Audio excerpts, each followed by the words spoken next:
Thank you. Good evening, everyone, and welcome to a public hearing for a zoning bylaw amendment and new trailer licensing bylaw. This is our first meeting in chamber since March of 2020, and we have new equipment to facilitate the public meeting through Zoom and through YouTube.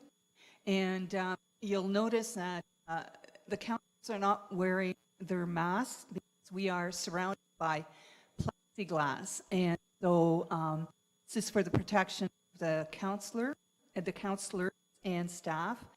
And that's why we require you to wear your mask there, because there's no plexiglass in between your chairs. So with that, yeah, so it keeps cutting, eh? Okay. So, the people that are watching on YouTube, the microphone keeps cutting. Please be very patient with me as we get through this. So the first thing to do is call the meeting to order. And with that, I need a mover and a seconder to adopt the agenda. Moved by Dean, seconded by Dave. All those in favor? Thank you. Are there any disclosures of pecuniary interests? None. We'll get into the public hearing. This evening is a public hearing scheduled for one zoning bylaw amendment. It is application number ZBA 2115FR, Municipality of French River. The Planning Act requires a public hearing be held before council decides whether or not to pass a zoning bylaw amendment. The public hearing serves two purposes. First, present to council and the public the details and background of a proposed rezone. Second, to receive comment from the public agencies before council makes its decision. Monsieur Dupont will provide a summary of the application. There, the building official on behalf of the applicant, being the municipality, will be required to make a presentation, followed by comments from the public, either in person or via live webcast, either in favor or against the proposal. Council will then have the opportunity to question the applicant, the Director of Planning, or anyone giving a presentation. The zoning bylaw amendment will then be considered by Council later this evening. Monsieur, could you please advise how public notice was provided?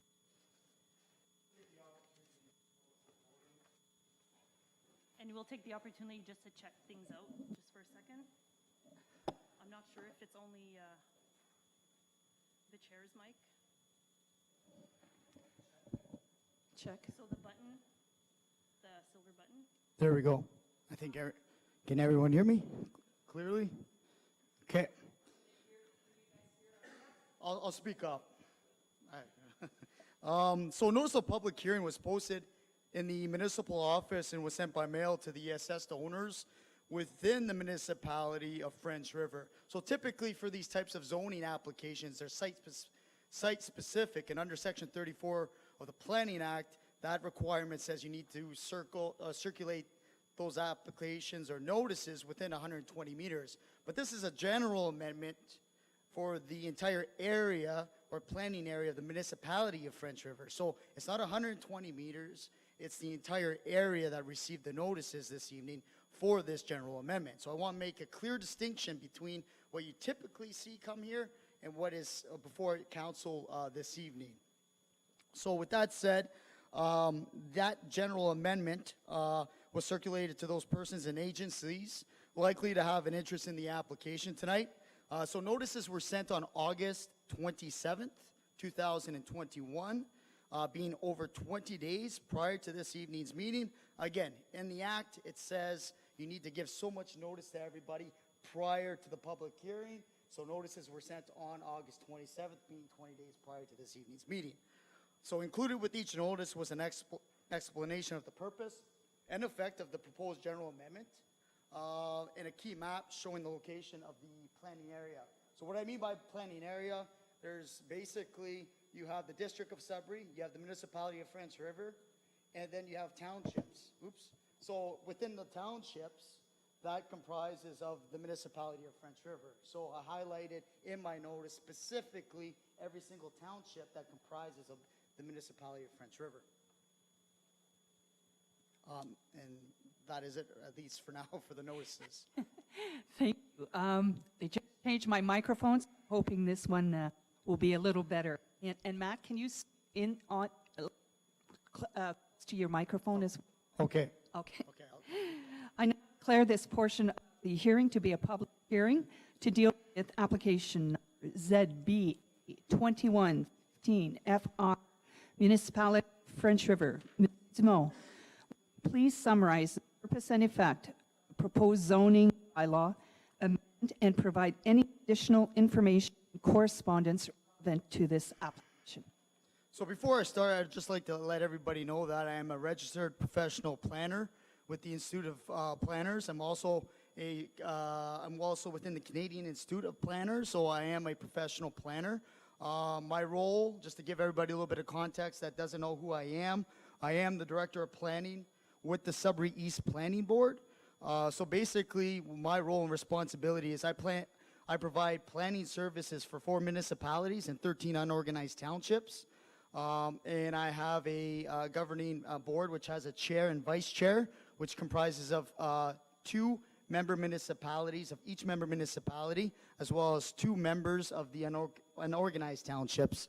So that is my role. So I deal with any land use development applications that are submitted on the ratepayers or for the municipality in this instance. So just to give you a little context, so now I'll do a deep dive on the application this evening that's been brought forth by the Municipality of French River. So myself, so basically the Director of Planning, myself, reviewed and compared how other municipalities in Ontario handle enforcement with travel trailers, contraventions with respect to their zoning bylaw. So that was my goal, specifically with rural and waterfront communities. In addition, I met with the Chief Building Official, who is presently here, that's Andrea Torini, to discuss enforcement with respect to the zoning bylaw, particularly reoccurring offenses with travel trailers within the Municipality of French River. The Chief Building Official agrees that one of the best practices based on our research and our findings would be, and it's not limited to, but proposing a general amendment to the zoning bylaw while establishing a licensing bylaw. So basically, from a planning perspective, it's a general amendment, but from an enforcement perspective or building code act, it is the licensing through the municipal act. They come together.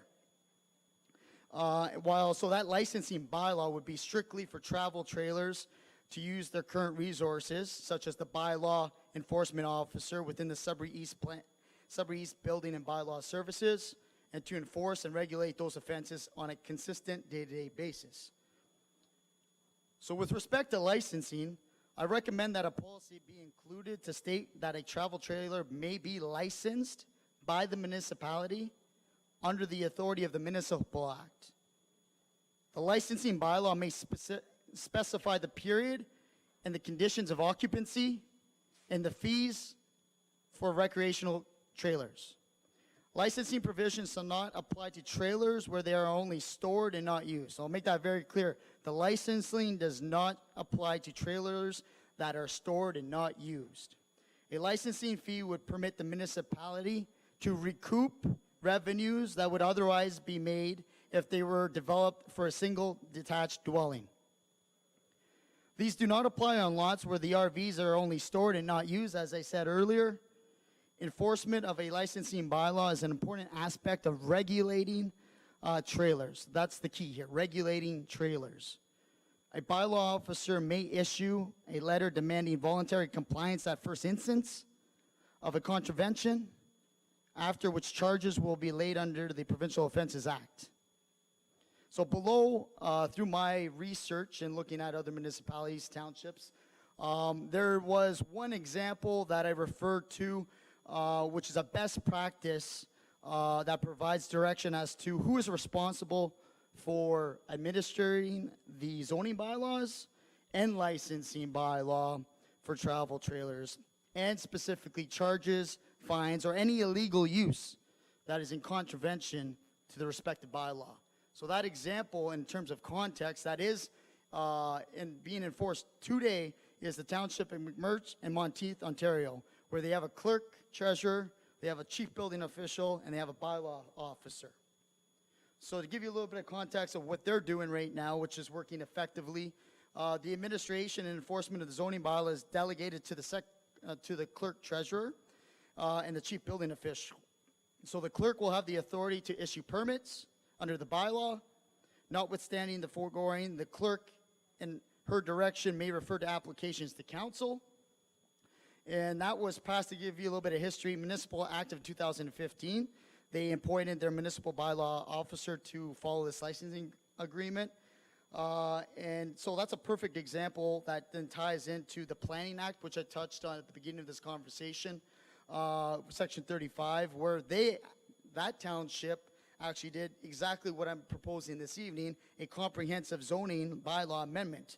Theirs was completed June 23rd of 2016, so it's almost been 5 years it's been enforced.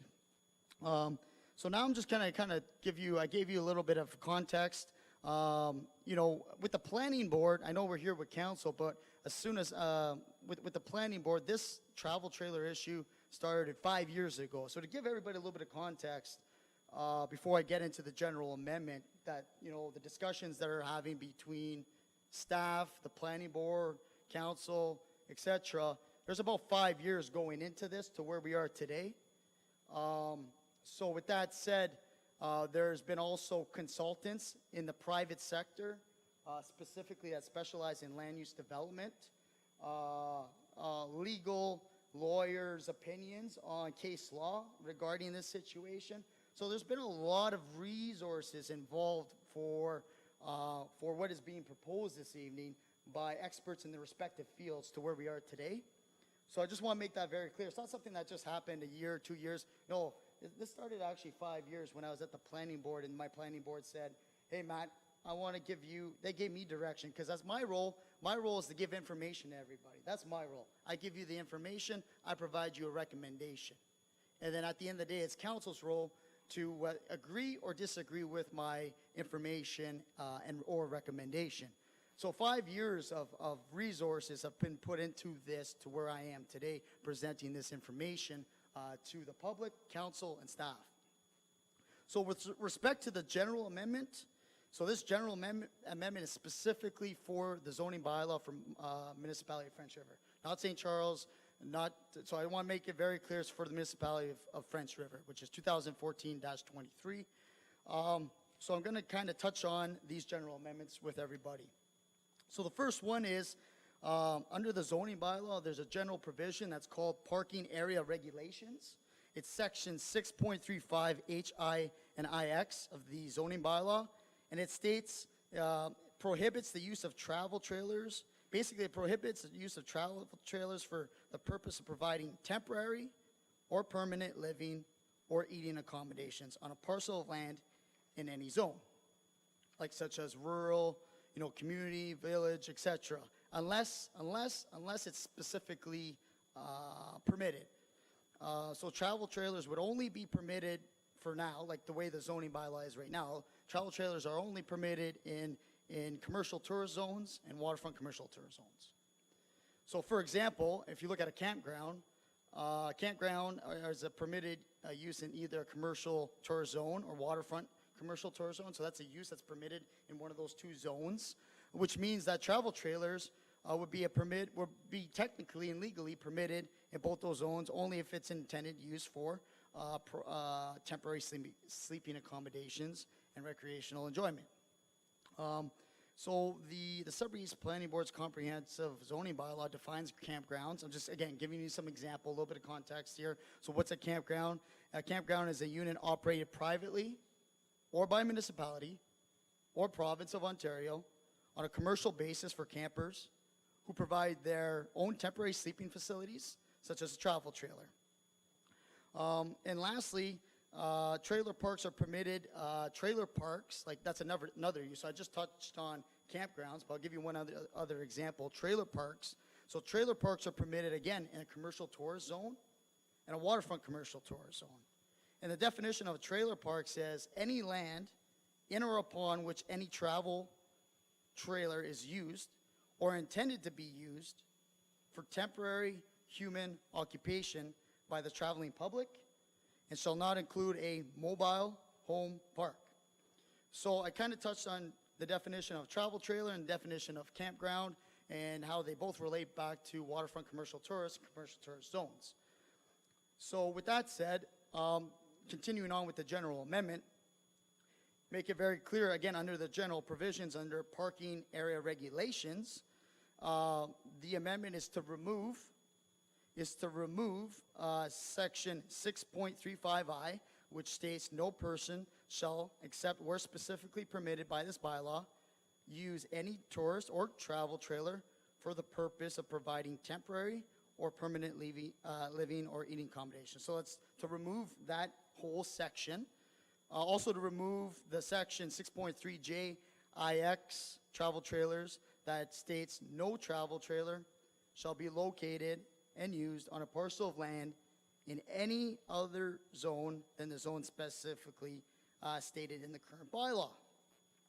And so we're proposing to remove those two sections and replacing it with section 3.5I, which states, it's a rewording, that the provisions of this bylaw shall not apply to prevent the use of travel trailers, this is key, provided that such travel trailer complies with the bylaw licensing of travel trailers. So that licensing agreement, that's also attached here, that's very key. So it goes, again, hand in hand with each other. And so that's a general amendment to remove two items and to replace it with the bylaw licensing of travel trailers. The second general amendment is definitions. So the definitions are basically adding park model trailer definition. So you're going to ask yourself, well, why a park model trailer? Well, if you look at North Bay, city or greater suburb, you look at just general zoning bylaws, whether it's a small municipality, a rural municipality, a big municipality, most of them, or I'd say a high percentage of them, have a definition that says park model trailer. And if you think about our zoning bylaw, when I first started here, the zoning bylaw was last updated 7 or 8 years ago, 2014. So it's been outdated. So why add some definitions?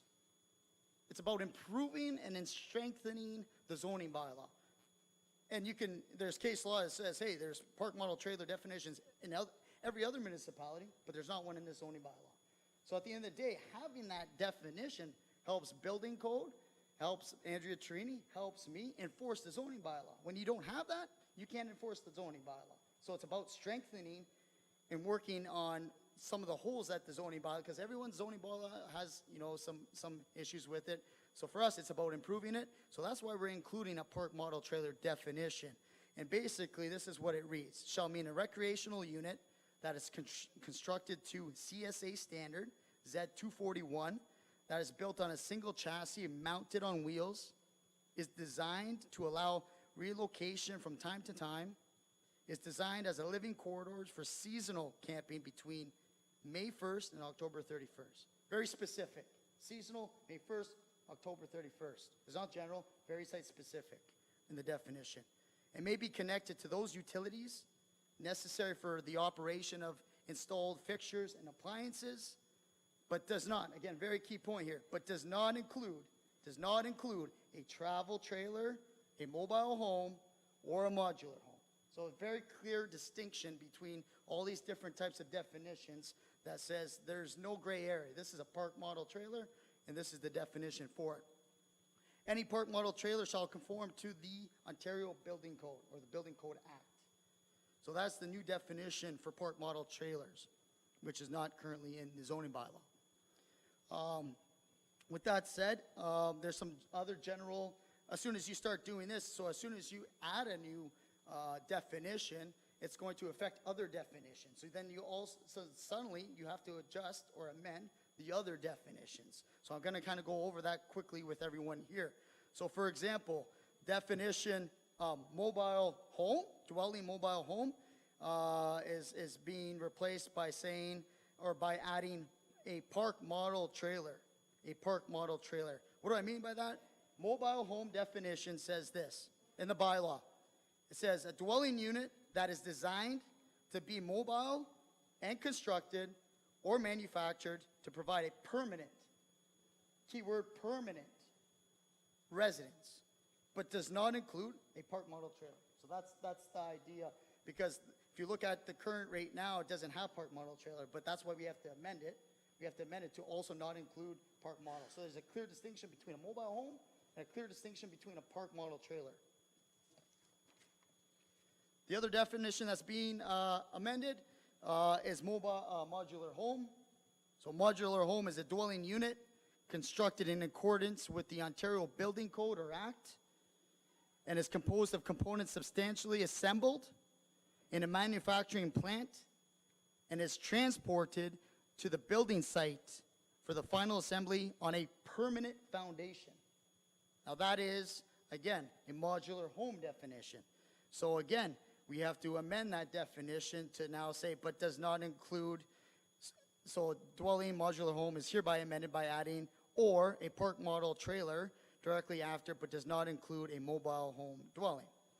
I've already touched on the other definitions, which is a travel trailer and a trailer park. I've already touched on those definitions. So those are also being amended as well because of this introduction of the new definition. Also, there's another definition, as you all know, the recreational vehicle. So the definitions under Section 5 of the bylaw has a current recreational vehicle definition. And I'm going to look at the replacement. So again, we're improving. There's an outdated recreational vehicle definition.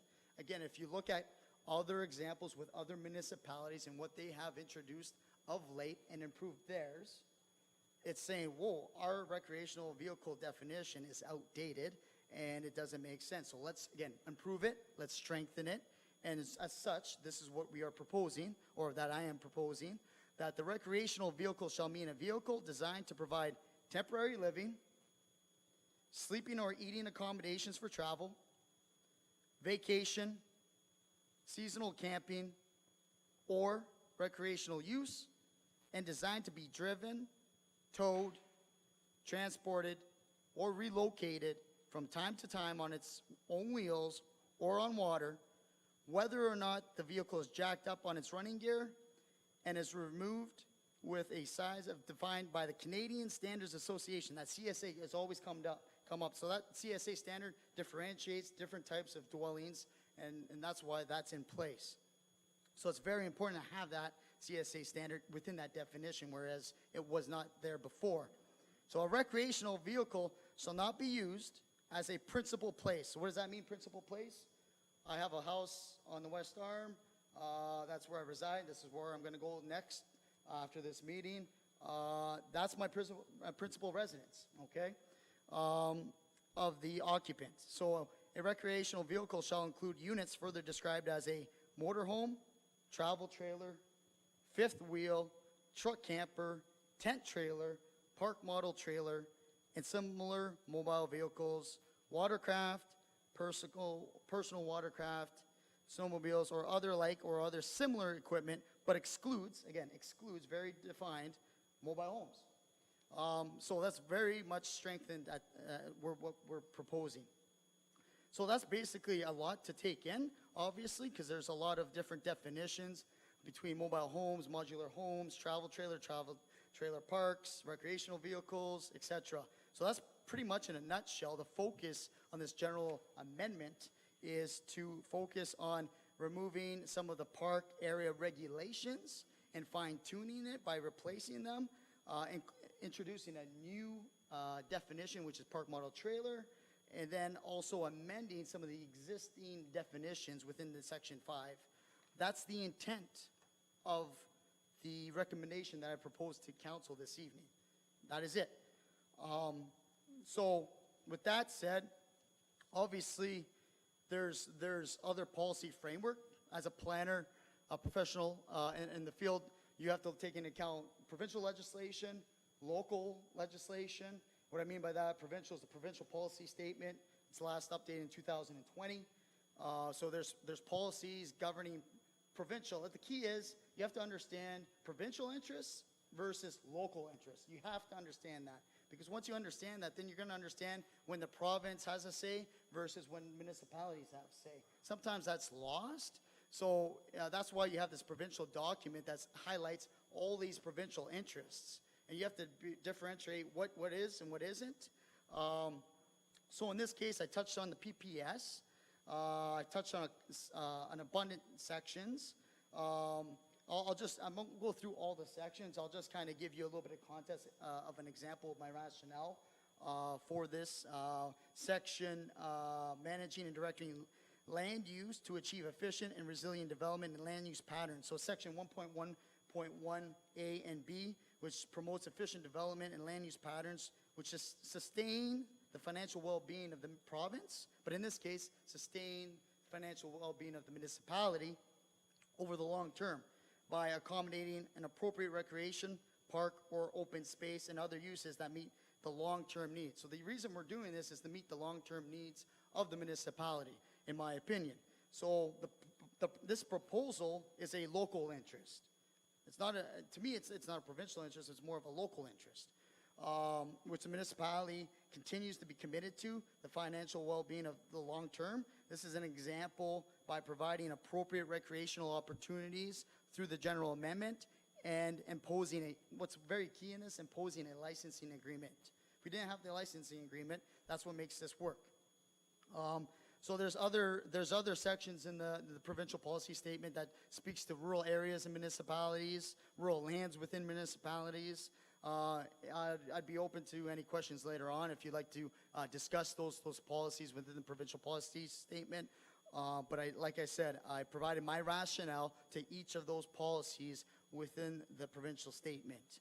Now I'm shifting gears. I'm going to shift from a provincial perspective to a local perspective, and what governs what you can do, what you can't do in terms of land. So if I'm a ratepayer, I own land in the municipality of French River. There's two very important documents. One is the official plan, which kind of governs what you can do, what you can't do. You start there, and then it leads to the zoning bylaw, which we are tonight. So those are the two documents, and the zoning bylaw basically just highlights the regulations, what uses you can do, setbacks, any general amendments or general provisions to like sleep cabins, home occupancies, so home industry, commercial uses, waterfront uses, the list goes on. So that governs what, as a ratepayer, you can do and what you can't do. And sometimes, when you can't achieve something, you come to the planning board to find some solutions, and you would discuss that with me to find, whether you need a minor variance because you're building a garage that's too high than what the current standard is. Those are some examples. So I've already talked on the zoning because I kind of touched on the general amendment for the zoning bylaw. So with respect to the OP, the official plan is broken down to so our official plan is broken down to four areas, and those areas are community. So basically, there's language that dictates what's being promoted. So that language is broken down to first priority. The first priority is community policy areas. What does that mean? That's the community of Warren, where my office is. That's the community of Killarney. Why? They have both they have municipal water and municipal sewer. So that's all the promotion for single-family homes, etc. Those are the two communities in the entire planning area. Then from there, there's villages. So for example, we are in a village right now, the village of Noelville. There's the village of Albin. There's the village of Hager. And the list goes on. And then that's the second tier of promoting where should development go within these villages. And then thirdly, there's waterfront. Predominantly, waterfront is a very large area here. So waterfront policy has its language. And then lastly is rural, which comprises of 80-90% of the land in this area. So that's how the official plan, that's what official plan is. What's an official plan? It breaks down the areas and then gives you the language and directs what you can do, what you can't do. So basically this general amendment is affecting not the community areas, not the village areas, but strictly the rural areas and the waterfront policy areas. So the rural policy area, again, I'd be more than happy to answer any questions later on.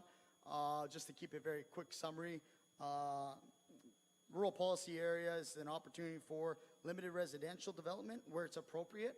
So that appropriateness is defined by that licensing agreement. What do I mean by that licensing agreement? Well, what I mean is when somebody wishes to pursue a license for a travel trailer, they have to go see the chief building official. And there's going to be criteria, whether that's private septic, water, setbacks, etc. The list goes on. That's that process that's in place. So how do you define something appropriate? You're going to define something appropriate within my office as well as the building department's office. That's how you define that. With respect to waterfront policy area, again, as you all would think, the primary focus is tourism and recreational oriented seasonal. So it's a shift of seasonal, and it talks about limited permanent. So there's both sides to that, as well as commercial development on private services in that area. So pretty much the waterfront area is the largest opportunity for seasonal residential development.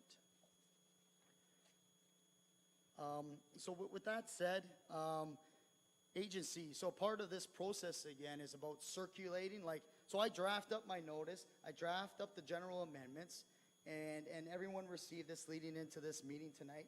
I do the same with all the provincial agencies. Well, what do you mean by that, Matt? Okay, provincial agencies, our neighboring property, neighbors, West Nipissing, Ministry of Transportation, because most of the highways are Highway 64, 535, 637, Killarney. Those are predominantly all the access points through this area. So I circulate to MTO. I circulate to the Ministry of Natural Resources and Forestry. I circulate to the Ministry of Energy and Environment. I circulate to the Ontario Ministry of Agriculture, Food and Rural Affairs. I circulate to the Ministry of Environment, Conservation and Parks, as well as Anishinaabe. I circulated to them as well. I circulated to the Sudbury District Health Unit. Sudbury District Health Unit is involved with all private approvals for different classifications of septic systems. And I've also initiated circulations to Bell, Hydro, the list goes on. So part of the circulation, not only to the ratepayers, but everybody that is a provincial authority that would have a say on a land use matter. So they're all, I've done my part in terms of circulating as to any agency to be as inclusive as this process can be. Then the public consultation, I've read every letter. There's approximately 60 plus letters. I've taken the time to consider that as well. The Trout Lake Campers Association has drafted 4 letters back starting September 19th of 2019, October 2019, July 7th of 2020, and to where we are leading up to this meeting. That's the 4th letter. You know, a lot of those points were site specific. What does Matt mean by site specific? So I'm here tonight dealing with a general amendment of a zoning bylaw. I'm not here tonight to look at, say, myself. If I owned a property, that's site specific. I'm paying out of my pocket to change something to see if it would be supported by council or not. So I want to make a very clear distinction because I find there's a lot of misinformation going around. There's a lot of misinformation. So I'm here to clarify that information. I'd be more than happy to answer any questions regarding that.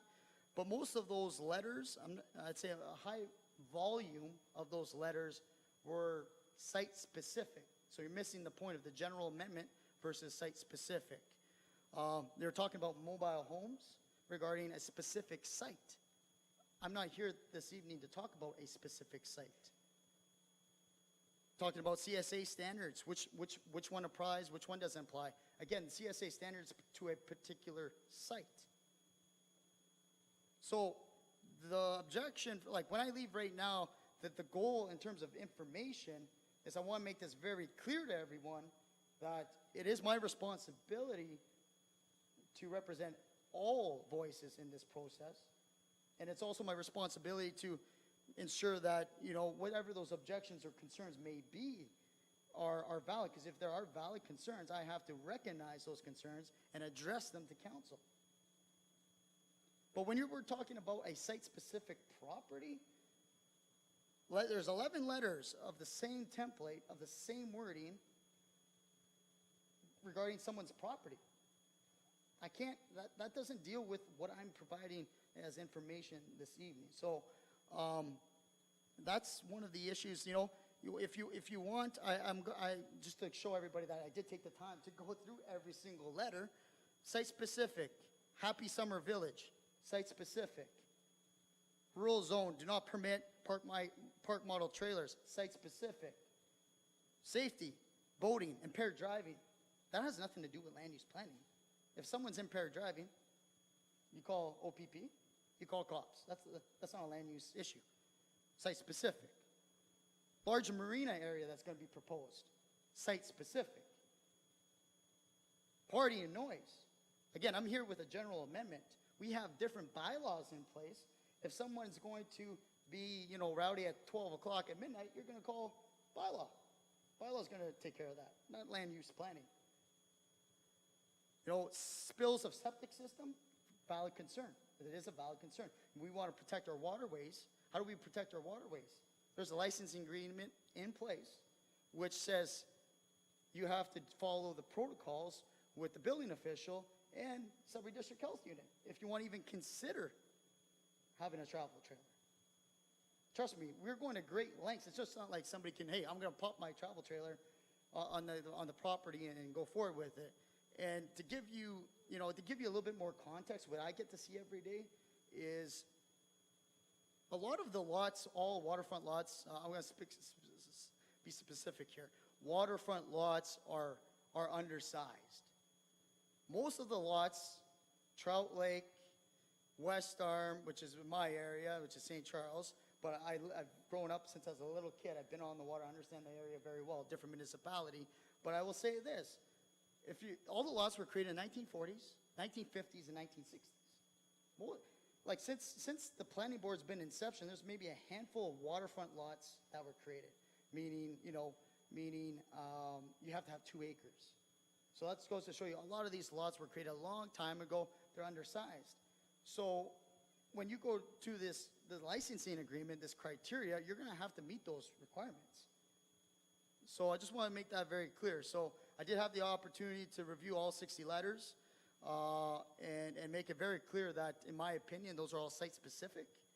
And I honestly can't speak any further to that. I'm open to the general amendments. I'm open to the official plan. I'm open to the zoning bylaw. I'm open to the provincial policy statement. So with that said, I did provide my recommendation this evening to council to approve the application for a zone change. And what does that entail? It entails 3 recommendations. So the first is a general amendment to the zoning bylaw to regulate the use of travel trailers.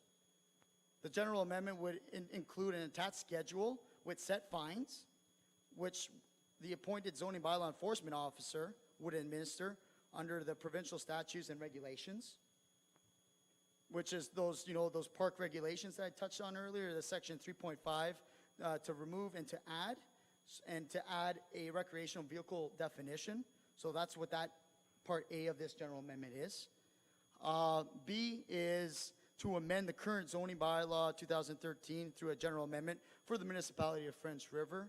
The purpose is to restructure the zoning bylaw for travel trailers, specifically permitted uses, zone requirements, and definitions. Again, I touched on adding a park model travel definition in section 5. We didn't have that. We're adding it, or proposing to. B, amend the following definitions: dwelling, mobile home, modular home, travel trailer, and trailer park. Those are the definitions I already explained earlier. And lastly, the municipality of French River is to adopt, which is very key to this whole process, and I can't reemphasize it any more than I can, is a licensing bylaw. So a travel license bylaw requiring the payment of some money for any travel trailer used for accommodation on a temporary use basis for residential rural, and waterfront residential zones. This bylaw would not apply to the commercial tourist, nor would it apply to the waterfront commercial tourist zone. A stored trailer and an assessed trailer legally located on the property. Legally located on the property. And that basically goes A, B, C, and D to allow for the application of an annual license with an annual fee for travel trailers in certain zones, to allow for the application of a special occasion license, no fee, again, special occasion license. So if we're gonna have a baseball tournament this weekend, there's no fee. It's just a process, making sure we're abiding to the rules for short-term use of travel trailers. Allow for the short-term use of travel trailers for up to 14 days in certain zones, and maintain the prohibition of the use of a travel trailer on vacant land. So if you have a vacant lot, the travel trailer is not permitted. Right now, there are areas that have travel trailers that are on vacant land. So this structure is basically a mechanism or a tool that gives the authority to the chief building official to start acting on these issues where we do not have this in place currently. So with that said, yeah, I rambled on a bit longer than I anticipated to, but I'll leave it as that, and I'll be open for further questions through this public process. Thank you, Monsieur Dumont. Much appreciated. Now I invite our Chief Building Official and Municipal Law Enforcement Officer, Ms. Sweeney, present on behalf of the municipality as the applicant.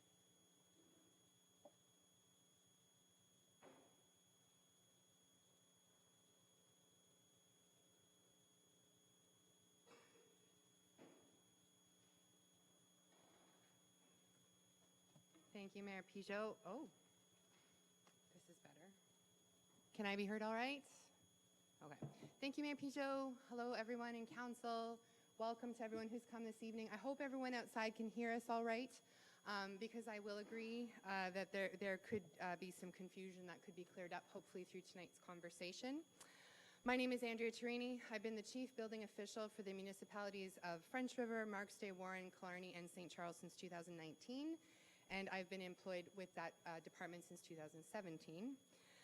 I've been involved with this conversation about travel trailers since it began over 5 years ago, I believe, where residential use of travel trailers was becoming an issue because it wasn't allowed, but it wasn't really clearly enforced. So from the directions of councils, we moved forward with a solution to this. So Matt spoke extensively to what we've asked for. I just want to remind us why we're here. So we know where we are now. I want to remind you why we're here. So at the beginning, travel trailers, we all see them all over our municipalities. They're used extensively. But when a bylaw officer was asked to enforce the bylaw, there was an uproar from not only the person using the travel trailer, but all the other travel trailers on the lake that we would then hear about. So this issue just kept coming to council. We then decided to go forward with the idea of a licensing bylaw with the proper zoning bylaw amendments to allow us to put the licensing bylaw in place to consider the short-term use of travel trailers, which was publicly supported through our public consultations. We are looking to control the number of travel trailers on each property and not to allow them on vacant land, and to not be used for commercial purposes, so not to be rented out on residential property. We are looking to protect our environment and water and our land by ensuring that sewage is being properly disposed of and that proper setbacks are enforced, so far enough away from water and also from neighbors.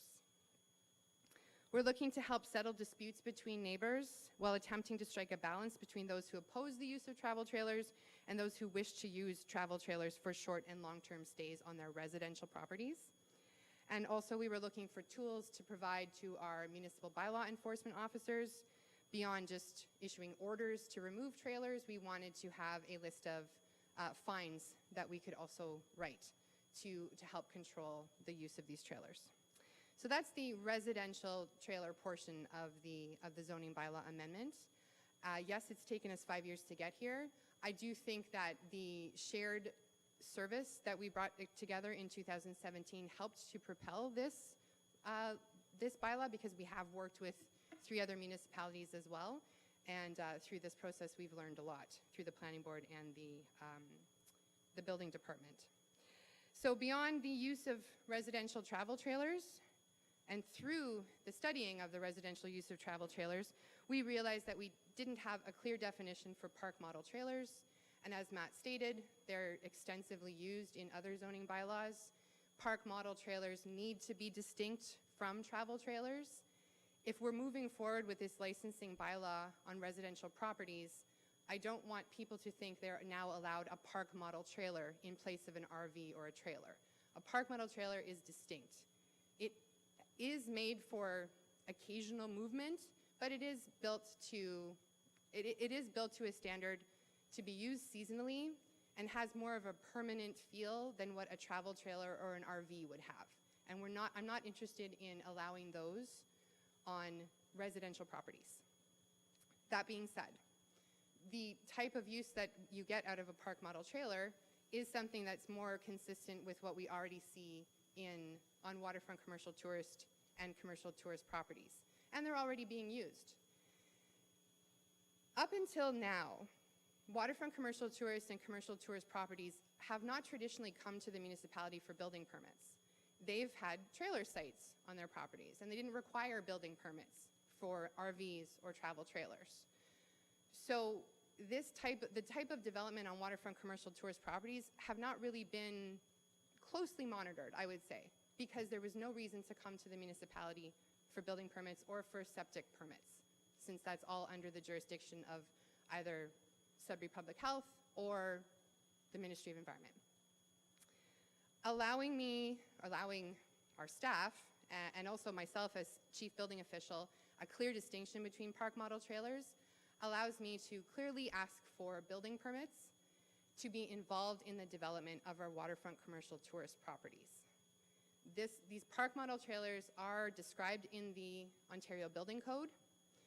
They have a particular CSA standard, which means they need to be built properly within a factory before it's delivered on site, and they are meant to be only seasonal. This is also in the building code.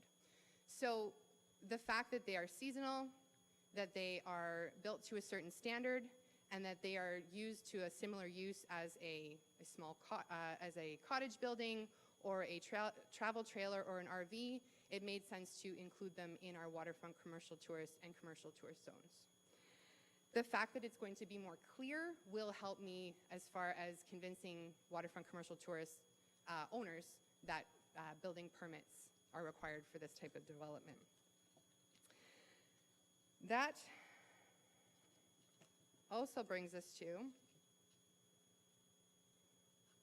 the other changes that we asked for, as Matt mentioned, were to include park model trailer in some of our definitions. Again, also to make them distinct from mobile homes, distinct from modular homes. And the reason they're distinct is because they're seasonal in nature. We can't have people living in them all year long. They're not designed for that use. So we've cleared that up in the definitions.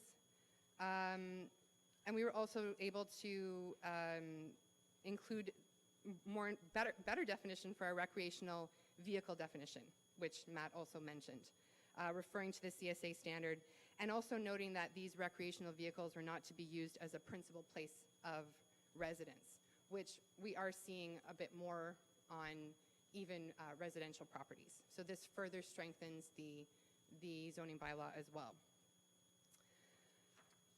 So to be clear, the travel trailer amendments are really right now directed to residential properties, and it has been something that we've been working on.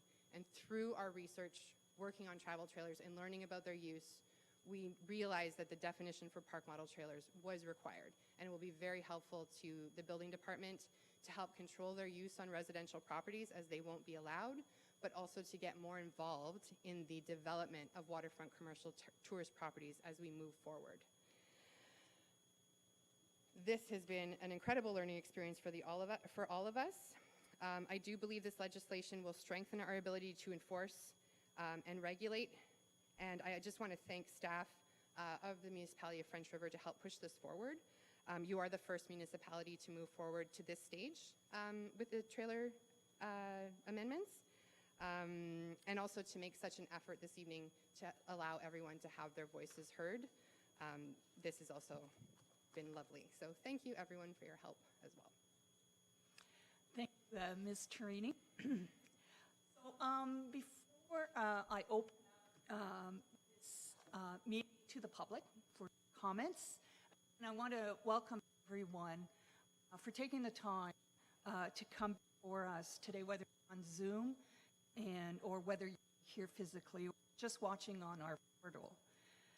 Since notice was issued regarding the proposed general amendment, folks believe it was an opportunity to protest a specific waterfront commercial tourist establishment. Over the last 15 days or so, the municipality and councillors have received a number of letters objecting to that specific project. Most people have been very respectful. However, these were not as courteous and made insinuation of possible council corruption, lining of pockets, and backdoor handshakes.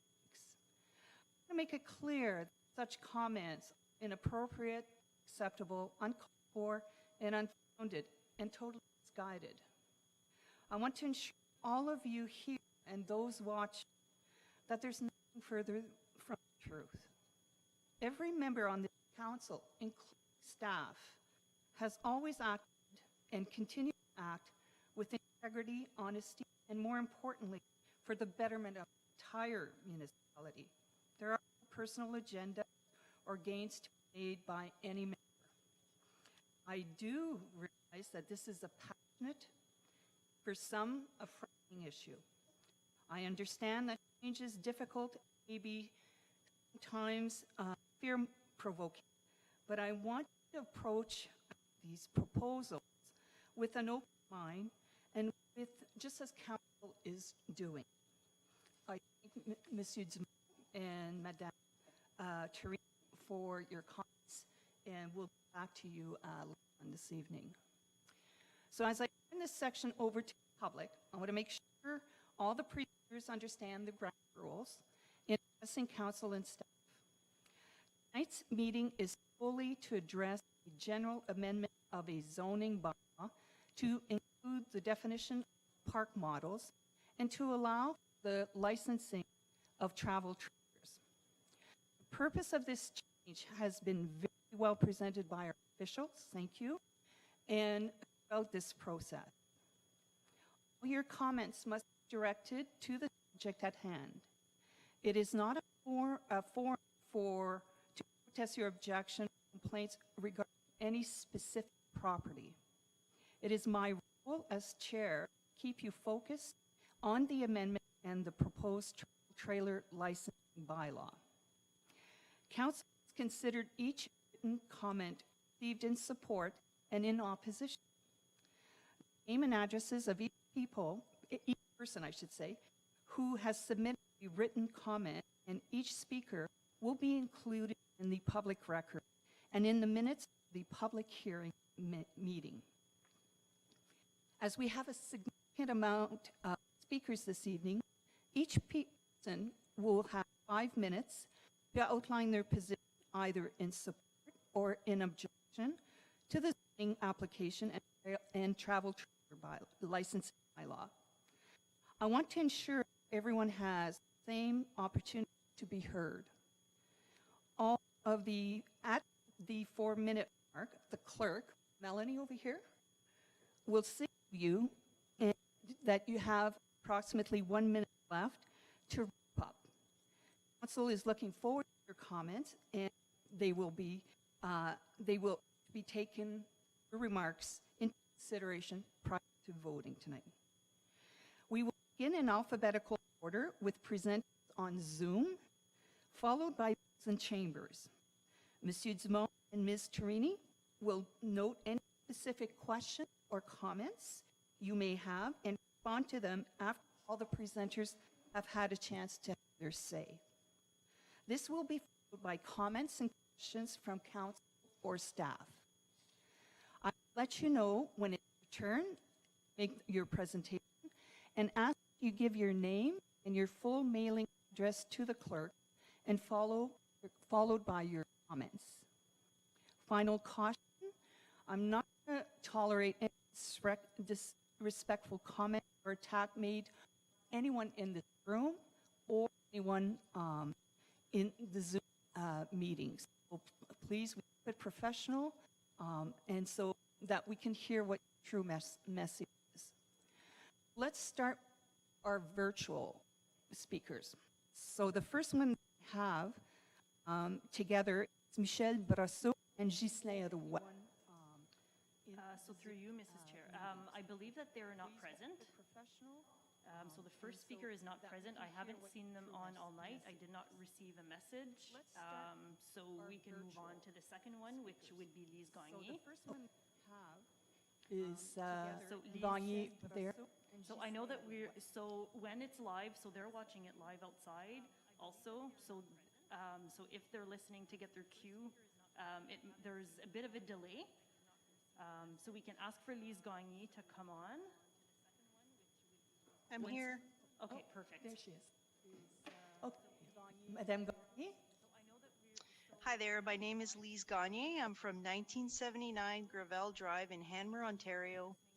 I'm opposing the inclusion of the park model PMT for Trout Lake and other lakes requiring protection. So I want to make it clear this is not site specific.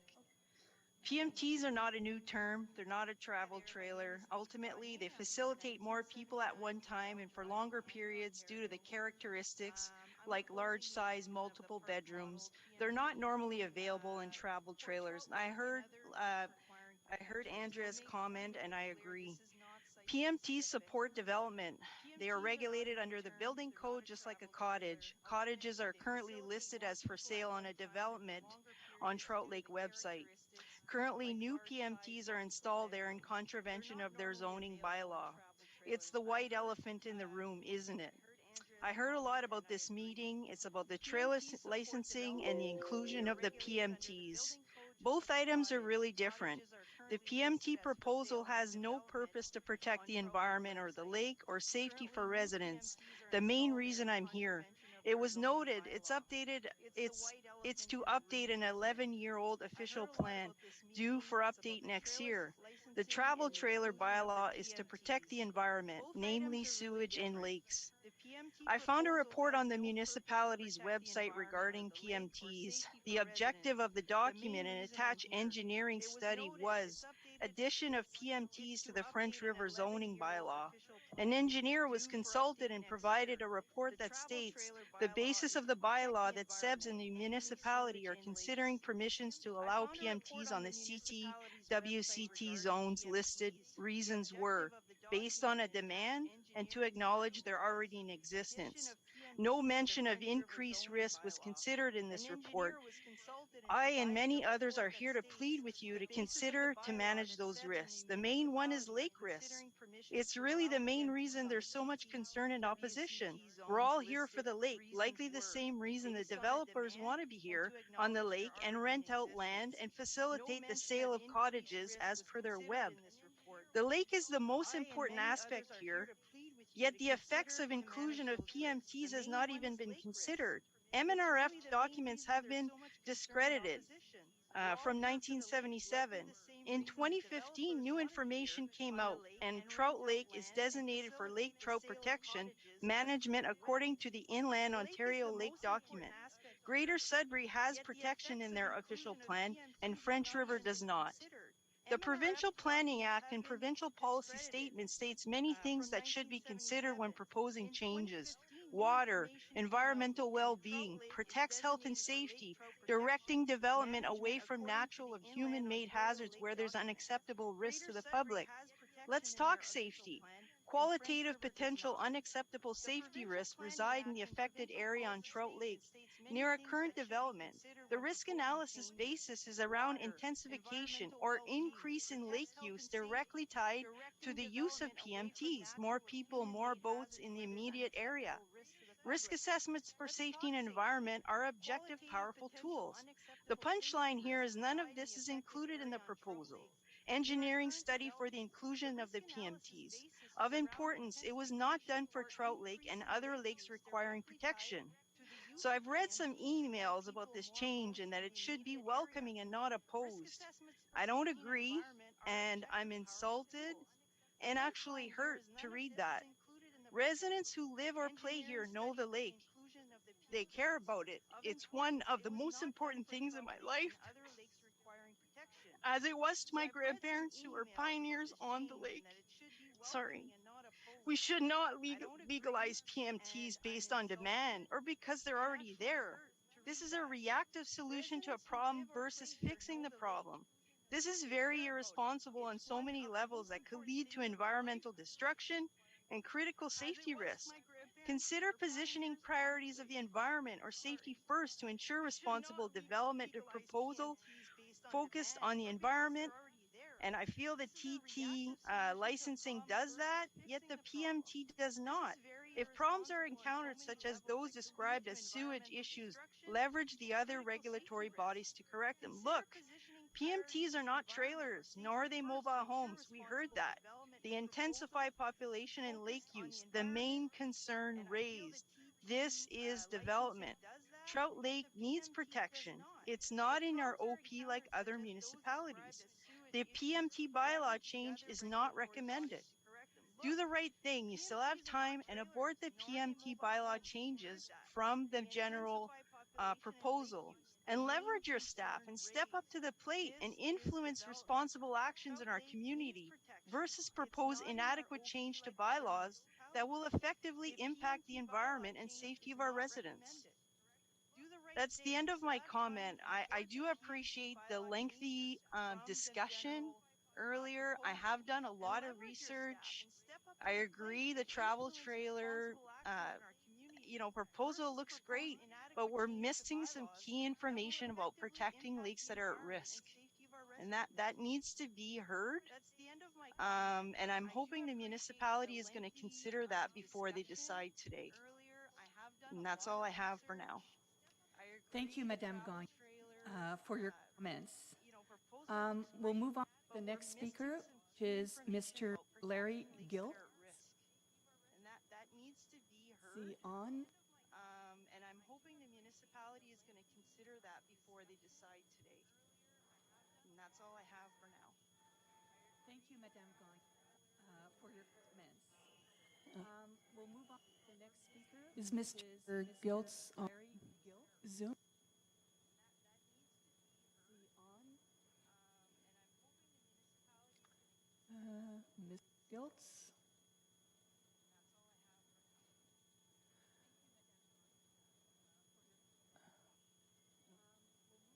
Larry, can you hear us? Mr.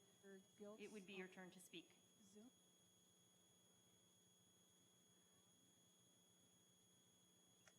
Good evening. Thank you.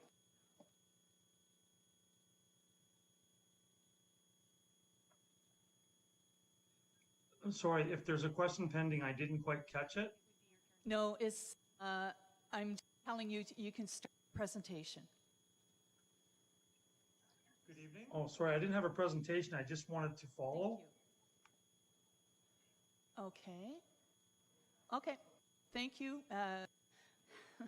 Mr. Giltz. We'll then move on to the next presenter, which is Mr. David Kuyak. Oh, sorry, I didn't have a presentation. I just wanted to follow. Okay. Okay. Thank you, Mr. Giltz. We'll then move on to the next presenter, Mr. Kuyak, which is Mr. David Kuyak. Hello? Oh, you are. Mr. Kuyak, it's your turn. Yeah, last week's maybe a little difficult to follow. I had some recent surgery, so this affects my speech, but I hope you could hear me and understand me. I agree with Ms. Gagne's comments, but I have some other questions Mr. Koyak, which it's I posed back in August of 2018. And my place is on Island M, across from the Christian Island and the two bridges around the corner from the old Somerset uh, um, place. And I'm concerned about a number of matters. There's not going to be any trailers on my island, I assume, because I am on an island. So it's not the placement of trailers that's in my neighbor's place. And there's actually just a few people from the channel. But the density of use has increased, boat use has increased greatly in the last 2 years, especially with the sea-doos, the personal, those personal type of vehicles. But I want to say first, I don't think this proposed bylaw is a means to regulate the use of trailers.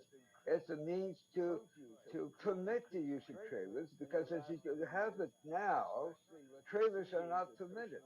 Absolutely. So it's not a means of regulating, but a means of permitting and licensing through the licensing process. And uh, so I put that aside. So what my concern then becomes, well, why have this bylaw where trailers are always prohibited? Who's demonstrating a need for it? Has there been a groundswell of need? Who initiated this process? I know it's been talked about in various municipalities, most of which, the majority of which, have turned down this type of thing. But so why do we need it in the lakes, uh, in the area of this municipality? I don't know. Who wants it? Why do we need it? It's certainly not to regulate the use of trailers because these trailers are already prohibited. Uh, Now, the other thing I'm concerned about is some of the questions I suppose that Lee Gagnon raised. Has there been a study of the number of lots that would qualify for the placement of trailers? Do we know what's the potential increase in the use of trailers? I did a boat ride last summer around the area looking for trailers. I didn't find too many trailers, but obviously I didn't go through the entire West Arm. There are, of course, some licensed trailer parks, and there's a lot of trailers there. But what's the potential use? How many lots would qualify for it? I don't believe my lot would qualify because I don't have a sewage system. I use an outdoor prison. But do we know the number of lots that we qualify? Because that would tell us about the potential increased use of trailers on the waterways. Uh, how are you going to enforce it? I don't want to be hypercritical, but the French River municipality has a very poor record of enforcing their bylaws when it comes to water laws. You know, I see things being constructed without any permits posted. I see things being constructed that are obviously against the existing bylaws. And I found out a number of years ago when I built my sauna with a building permit that the municipality does not have a vote for its employees, which would greatly facilitate the enforcement of bylaws that affect the waterways, including this proposed bylaw. Uh, uh, you know, and unless you bought a boat recently, you don't even have a boat that can be used by your officials, by your staff to enforce bylaws. So I am concerned about the enforceability. I suspect that in reality, what will happen is once a trailer goes on and is licensed, you will find that most of those trailers will just sit there forever and it will become a permanent part of the use of that particular property. The other thing is, uh, how do you, uh, why do you say rural property? I can understand rural property because we're talking about huge areas usually when there is little potential environmental impact. But why distinguish waterfront from ordinary residential property? Why does not this bylaw apply to, say, the town, the area of the town of Noelville or Elton, Mr. Kuyak, the urban Mr. areas? Kuyak, you have to wrap up. You have about 40 seconds to Okay, wrap so up. as I stated my objection back in August of 2018, I state my objection now. I didn't realize that there was a lot of protest about this that I'm hearing about from the council members. And I think passing this bylaw, given the issues raised by Leaf Gagnon and myself, we will be the laughing stock of Ontario. Those are my submissions. Thank you, Mr. Kuyak, for your comments. The next presenters that I have, they're David, June, Jennifer, and Jeffrey Stewart. So if you can bring them online, I'm not sure if they're presenting as one. Thank you, Mr. Kuyak, for your comments. I believe we're just going to follow. We don't have a presentation, but we're just following. Jennifer and Thank you. Stewart. Okay, thank you very much. So you're all okay? You're just following the process, right? Yes, thank you very much. Thank you. All right. Then let's move on now to I the believe in-person we're just going to follow. We don't presentation. have a presentation. And again, we're going to do this in alphabetical order. So if you're watching, by the way, if you're watching me play with the microphone, I've been getting instructions on how to use it so that I'm not cutting out and people can hear me. So the first speaker is Monsieur Guy Desmarais. So if you would please approach the podium, sir.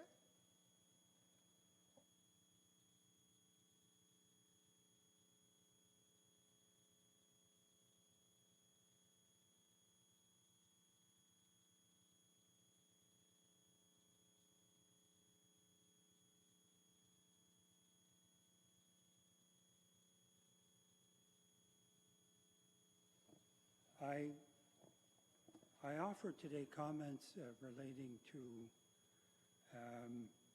the proposed zoning bylaw 2021-50. I leave to written submissions the issue about whether a PMT is a mobile home. I won't get into that today. That's been detailed in written submissions earlier.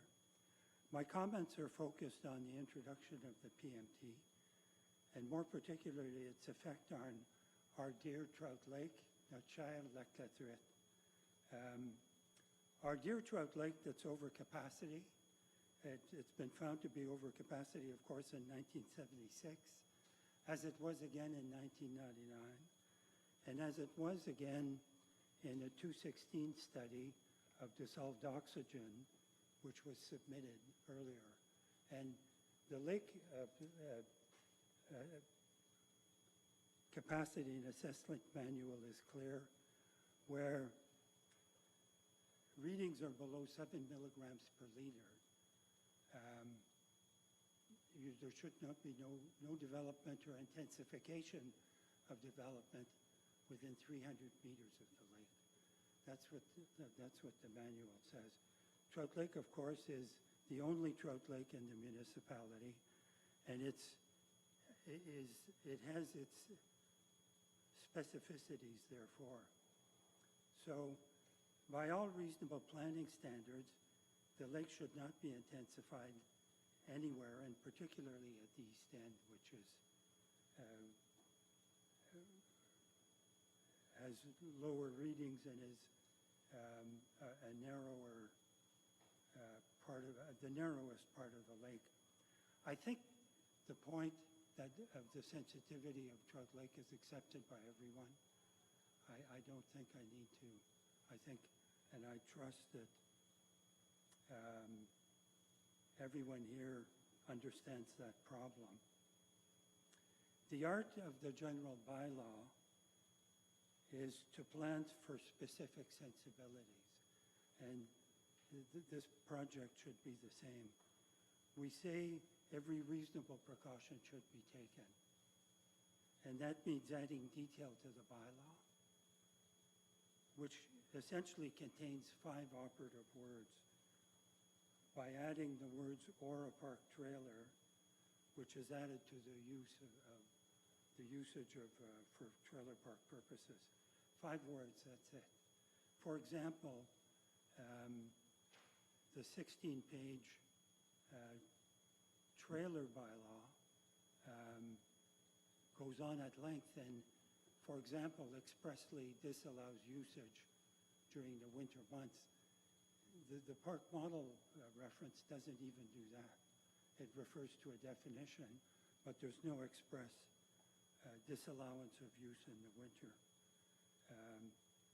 No limitations or parameters whatsoever in the bylaw, nothing. The Planning Act is clear. The bylaw must speak for itself. The zoning bylaw, once passed, is final, and that's section 24.4 of the Planning Act. There's no looking back to the official plan. There's no looking back to the PPS. The zoning bylaw must speak for itself. We can only rely on the specific language of the bylaw, so we better get the bylaw language right. You are telling us that development will be capped in certain instances at specific numbers, and we say that should be in the bylaw. You are telling us that there will be no new development. The right thing to do, we suggest, is that that be in the bylaw. Put development parameters that are required in a bylaw. Maximum boat slips, amenities, roads, underground services, skirting.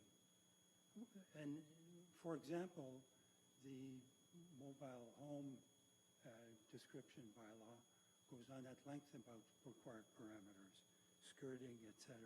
Minimum separation distances. That's not provided for in the bylaw. It is, for example, for mobile homes. That should be provided for. It's submitted. Minimum vegetated setbacks, parking. Please, we request that that be put in the bylaw. That's where we think it belongs. There should be a holding bylaw provision to ensure that everything is done properly.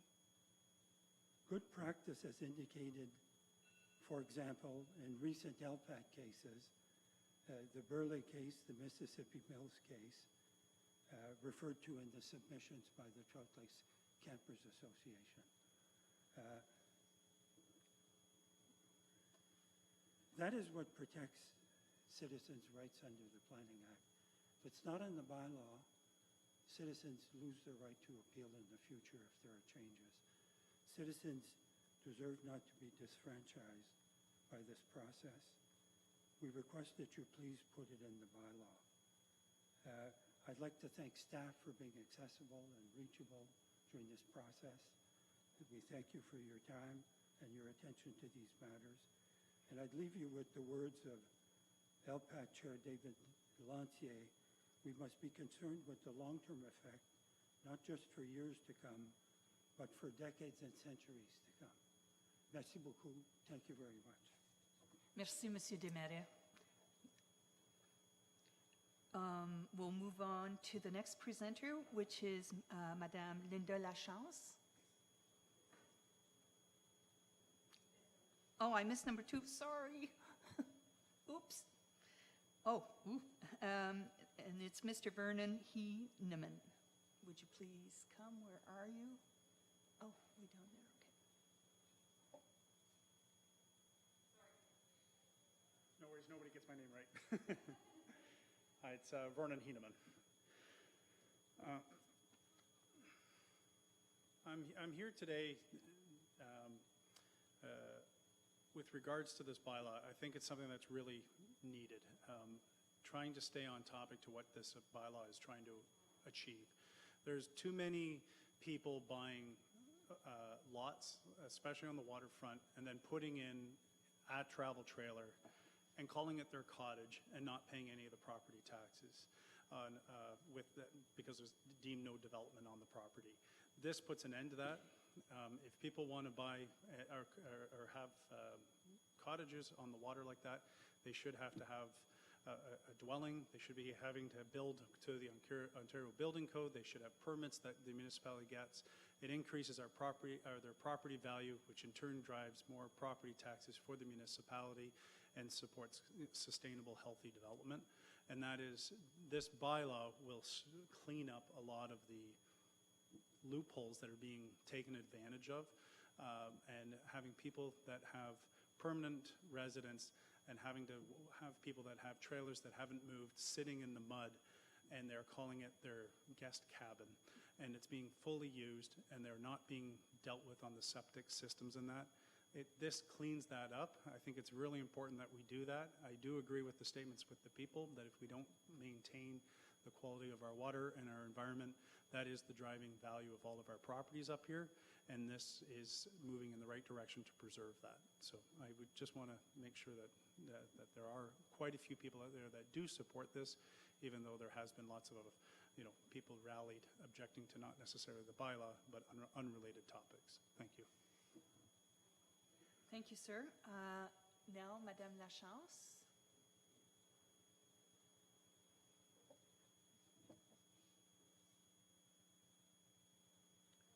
Linda Lachance, President of the Trout Lake Campers Association, P.O. Box 315, Noelville, Ontario. Dear Madam Mayor, members of council, Sudbury's Planning Board, Chief Building Official, and staff, thank you for giving us the opportunity to speak to this issue. The Trout Lake Campers Association Sudbury District submission to Council of the Municipality of French River proposed amendment to include park model trailers in the zoning bylaw as it relates to development of a parcel and adjacent properties on the southeasterly end of Trout Lake.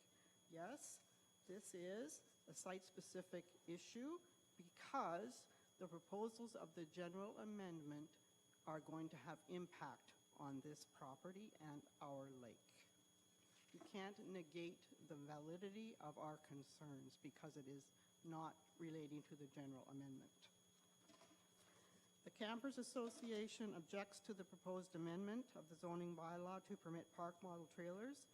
Included in this report as Exhibit 1 are the initial submissions, which provide a summary of the history of Trout Lake and establishes that it is beyond capacity and outlines other environmental and safety issues.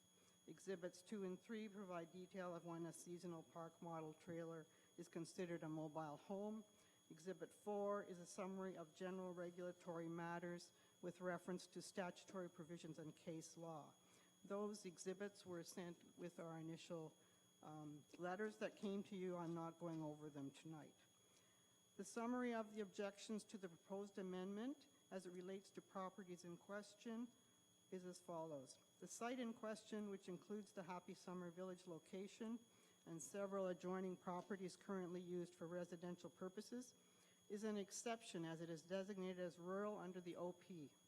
We are not aware of any other site that is zoned waterfront tourist commercial that is designated rural in the municipality. The proposed amendment would allow development beyond infilling and rounding out in this sensitive area, which is not intended to grow significantly, contrary to the rural provisions of the official plan. No studies have been carried out to permit the municipality to meet its obligations under the Planning Act and Provincial Policy Statement 2020, showing that the amendment will have no net negative effect on the adjacent lake and surrounding environment. In particular, stormwater management, setbacks from the waterfront and adjacent wetlands and designated wintering ground, vegetated setback restoration and designation as open zone for required setbacks, maximum number of units allowed for zoning purposes, analysis of boating capacity and specifications of limits on allowable slips, environmental impact assessment, species at risk, including documented habitat of the Blandings turtle, and site plan agreement. The development is contrary to provincial recommendations for at-capacity trout lakes, which states there ought not be further development within 300 meters of trout lakes that are at capacity. Council must be concerned with the long-term effect for centuries to come, as required by the PPS and the precautionary principle. It is submitted that a site-specific approach to these locations is required for proper planning and to protect the public interest. It is submitted that the zoning bylaw, including 7.12.3, relating to no new tourist establishment without full studies, ought to clarify and buttress the principles expressed in the OP that no further development of any kind or increased intensification is intended to be undertaken in this particular area. Current tourist establishment excludes a campground or a youth or an adult camp, and it is not clear how a PMT would be characterized. The zoning bylaw must be made to speak for itself, as it is, after passage, conclusively deemed to be in conformity with the OP as set out in Section 24(4) of the Planning Act. It is also submitted that as a technical legal matter, an amendment to allow park models is contrary to the OP because park models are in fact mobile homes as defined by the OP, has been established by case law. Park models used as more or less permanent seasonal dwellings that sit there year-round are mobile homes. This is perfectly consistent with the definition of recreational vehicle in the OP, which contemplates park models used only on a temporary, transient, or short-term basis, not as a permanent seasonal use. With regard to the proposed definition of park model trailers, we find that the definition lacks clarity. Expecting regulators to refer to other documents or acts to determine details is confusing, as numerous other acts define them in different ways. We would expect the definition to include the following information. As per the CAN CSA Standard Z241 Series 18 park model trailers, the standards indicate size limits, a maximum of 50 square meters or 538.13 square feet. Periods of use limits, May 1st to October 31st. Single chassis can be legally towed on provincially highways and roads without removing obstructions. There is a maximum width. In addition, the following question should be answered. Can you have 2 or more units assembled together as one? How many accessory structures are allowed for 1 unit in the bylaw? What maximum area can they cover under the bylaw? What separation is required between units? Can hot tubs be installed? Can these be rented out as Airbnbs? What regulations apply? As part of our submission, we are including a petition circulated by the Trout Lake Campers Association. The petition has received 1,045 signatures as of this afternoon, which speaks volumes about the concerns people have about this bylaw amendment and the potential impacts on Trout Lake and indeed French River. The inclusion of PMTs in the trailer licensing bylaw means they will be legal in all trailer parks in the municipality. The implications of this are massive, not only on Trout Lake, but Bear Lake, Wolseley River, French River, and O'Keefe First Nation. Numerous people also added their own comments to the petition, and those will be shared as well. We are including this as Exhibit 5 to the submission. In conclusion, Can you wrap up, Madame? Yes, one paragraph. Oh, perfect.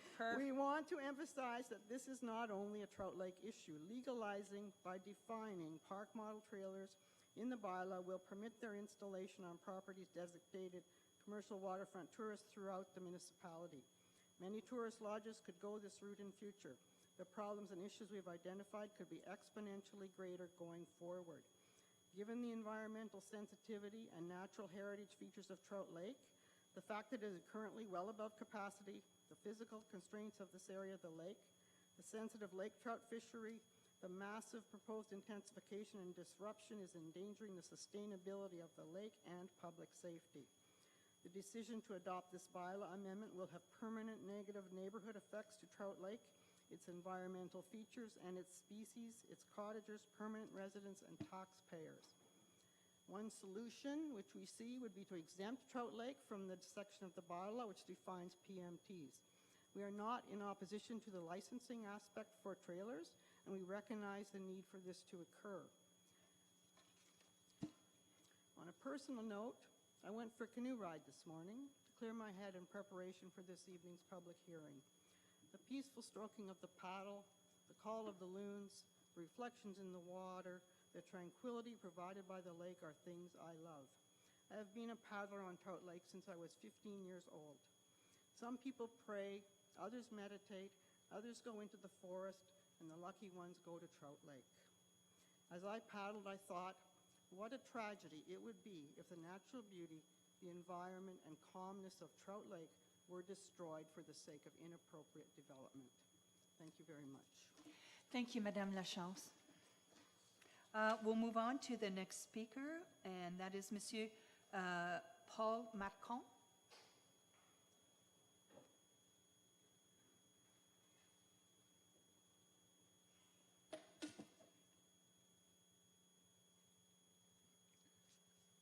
Thank you for the opportunity for discussion.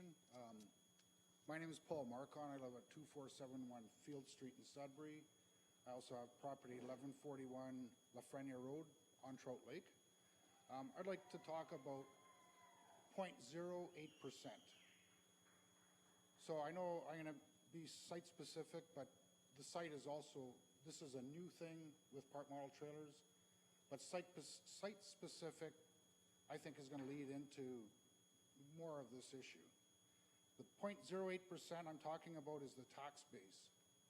So in 2016, roughly 245 properties on Trout Lake paid $612,500 in taxes. Happy Landing in 2016, from what I found, paid $4,995. So we have 0.08% of the tax base on Trout Lake wishing to move this forward, but we have 99.2% of the population who have some consideration. And the consideration is based on all the factors you hear about the environment, being at the east end of the lake where it's very narrow, and the safety issues in that. So on site specific, my concern is, and a lot of concern is, that each of these sites be considered now and into the future when we move forward, if this bylaw moves forward. So just another thing is, over 40 years of Trout Lake taxpayers paying taxes, that represents $24,500,000 that we represent, so if we put at $2016. So our concern is based on the fact that we have a large number of tax dollars that impact everybody here and everybody in the community. We appreciate that, versus $4,995 or 0.08%. Right now we have a problem that's moving forward too, is the issue of our garbage. We're at capacity, we're moving beyond that garbage. We pay taxes as taxpayers. Now the tipping fee at the dump is enforced, which I agree with. We have limited access to the bins because of issues, which I see. Can we afford to add more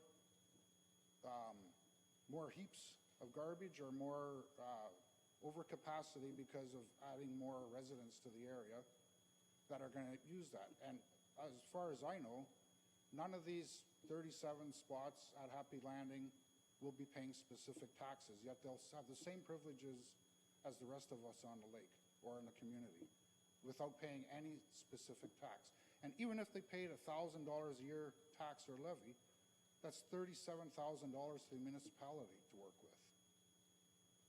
Let alone will they even pay to buy a membership on a Trout Lake Campers Association, because we've seen where there are trailers that are issues. None of those trailer people pay for a Trout Lake Campers Association membership. It's only $25, but we run the lights, the safety, the health of the lake. For 60 years, we've been taking care of this lake, and the concerns are deep, and all we want to do is be heard on the concerns and the fact that we are also taxpayers. We've built a fair amount of base for Ward 1 and Ward 2, and we just want to be able to be heard on that fact, and that's what I was asked to speak about. So thank you for your time. Thank you, sir, very much. I'll move on to the next speaker, Mr. Steve Mortier. Is that how I say it? Mortier. Mortier. Okay, thank you. Councillors, Mayor, thank you very much. Stephen Mortier, 35 Endicott Terrace in Welland, Ontario. So I'll start by saying I'm in opposition of the bylaw. I would have to disagree. I don't think people have rallied here for an unrelated incident. Rather, I think this supposed unrelated incident is a prime example of what this bylaw can potentially pave the way for. So, I'm a property owner on Trout Lake, and I'd like to start by quoting section 8.4 of the Groundwater Resources of the Greater Sudbury Official Plan. Lake trout lakes are rare. Only 1% of Ontario's lakes contain lake trout, but this represents 20 to 25% of all lake trout lakes in the world. The lake trout is the only major indigenous sport fish species in Ontario that has adapted to oligotrophic lakes, i.e. lakes with low levels of nutrient, high dissolved oxygen levels, and typically deep areas with very cold water. Since the lake trout is a sensitive species that has adapted to a narrow range of environmental conditions, specifically dissolved oxygen levels, lake trout lakes have been assessed by the province with respect to a provincially defined dissolved oxygen criterion for the protection and sustainability of lake trout populations. Further to this, Appendix C lists the lake trout lakes that are considered to be over the threshold for new development if the dissolved oxygen levels are at or below 7 milligrams per liter. For such lakes, lot creation and land use changes, which result in a more intensive use, are not permitted where 1, municipal wastewater services are not available, and 2, any portion of the leaching bed is or would be within 300 meters of the shoreline of the lake. A 2016 study shows that Trout Lake is currently below the 7 milligram liter threshold.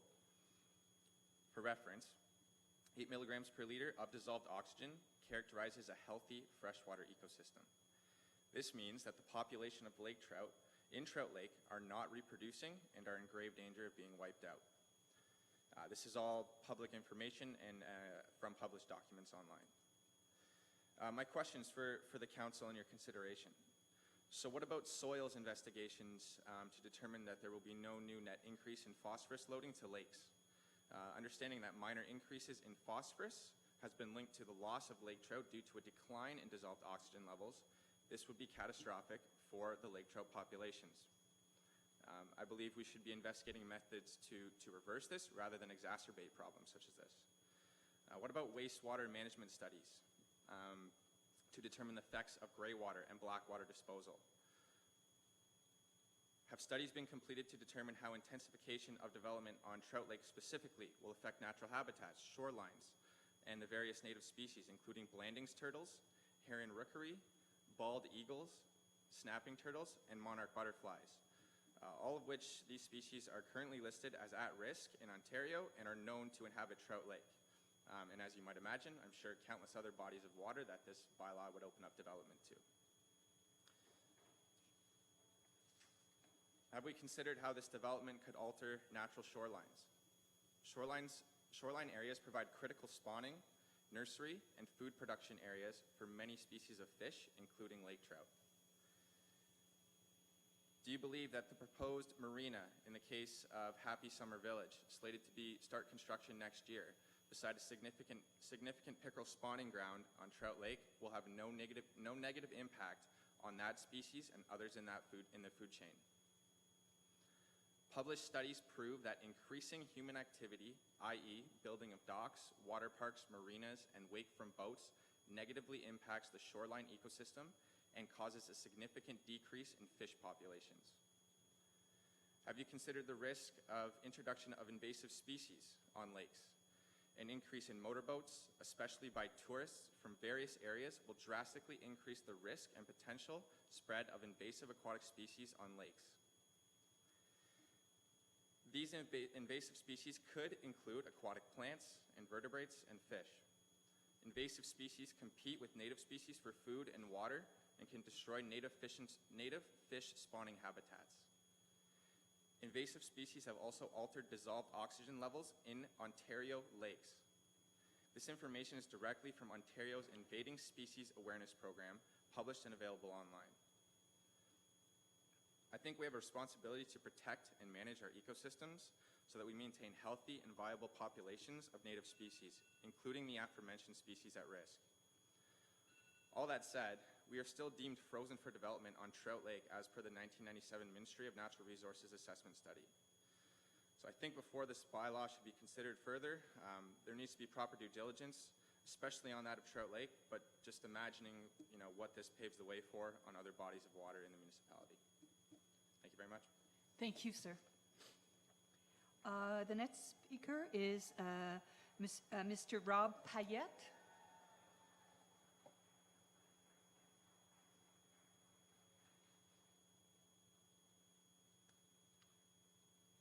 Hello, my name is Robert Payette. My address is 576 Silver Moon Lodge Road on Trout Lake. Yeah, I'm a little tall. I guess I should bring this up a little bit.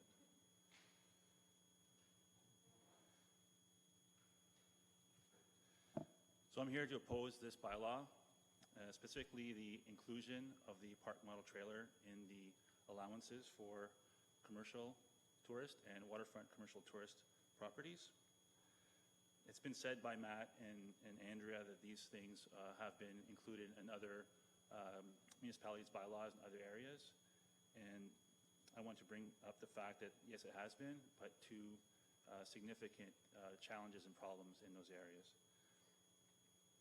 So we talked a little bit about definitions. So Matt provided a definition, and I think Andrew did as well, around the park model trailer versus travel trailer. And I think the bylaw lacks a lot of clarity, specifically around some of the parameters around sizing. So if you look at some of the manufacturers in Canada that produce these park model trailers, they conform to CSA standard CSA Z241, just as travel trailers conform to CSA standard CSA Z240. So those standards typically outline the construction requirements for those recreational vehicles. In those standards, it includes things like what type of material can be used. In the case of travel trailers, they're trying to make them as light as possible, so they allow certain things that wouldn't be typically allowed in other construction.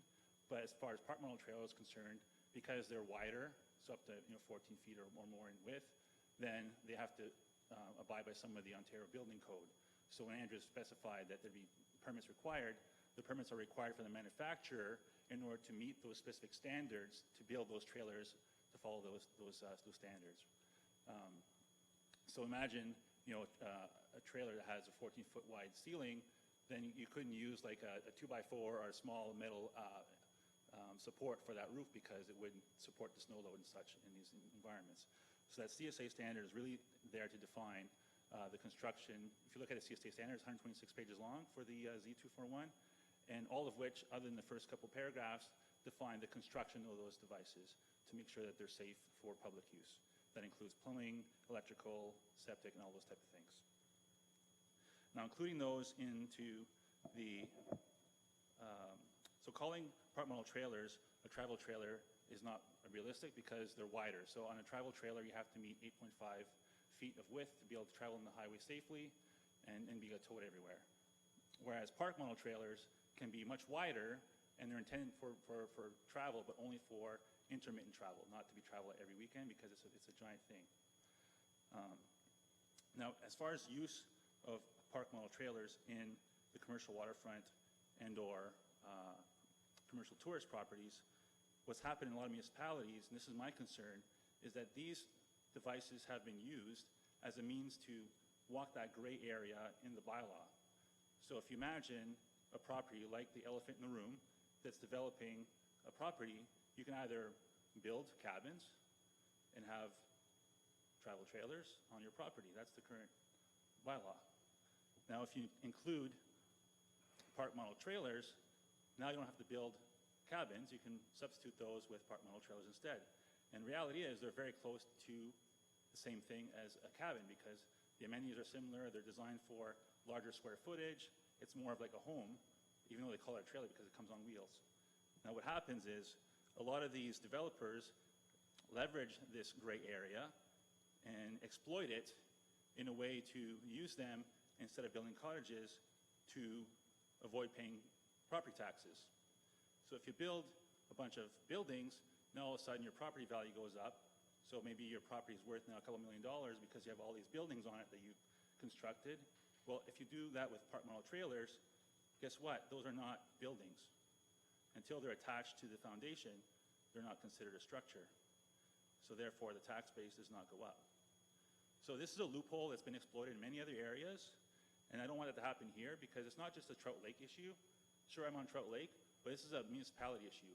If this is opened up to the rest of the other commercial waterfront and waterfront commercial properties, this could become a huge issue for the municipality. You're going to have a whole bunch of other people not paying into the tax system, but then using all of the municipal services, including garbage and police services and even our roads. So I propose that unless the bylaw has a clear definition of parameters around these park model trailers, specifically around size, allowances, a lot of the manufacturers that create these, they call them park model trailers, but if you look at the definition, they actually have park model homes. It's a very thin line. So the two manufacturers in Canada that make them sell both park model trailers and park model homes, both that abide to the CSA Z241 standard, which is in the bylaw, but not clear, because the construction of these buildings is the same whether it's 15 feet wide or 8 feet wide. It's the same standard. So that's why there's not enough clarity in the bylaw. So that needs to be addressed. In closing, sorry, my screensaver kicked in here. In closing, I think there are some challenges, and I think the council has to do due diligence with this particular amendment. This amendment, by the way, was added on April 7th. April 7th, 2021, there was a council meeting where it was added to the existing bylaws. So that just happened not long ago. And it happened because of the challenge we're having with the developments going on. It's been a lot of pressure for the council to deal with this issue. But in that meeting, there was literally 4 minutes spoken about this particular bylaw. Councillor Dean asked one question. No one else asked a question about this, about the park model trailer use. Andrea did her best job to explain it. And then Mark said that the issue was really to help to make it developer friendly. So if I watched the Zoom meeting again today, and it kind of caught me off guard when that was said, it was developer friendly. This bylaw does not address any of the concerns that we have as taxpayers. That is actually what all it is. All it is developer friendly. So I just encourage the council members to do better and to spend more time on this issue and really understand the long-term impact of this decision. Adding park model trailers to the allowed recreational vehicle types for commercial tourists and waterfront commercial tourists will have a significant impact on the French Free municipality, not only from a tax perspective, but on an environmental impact perspective. Thanks for your time. Thank you, sir. I now call upon Mr. Devin Stiller.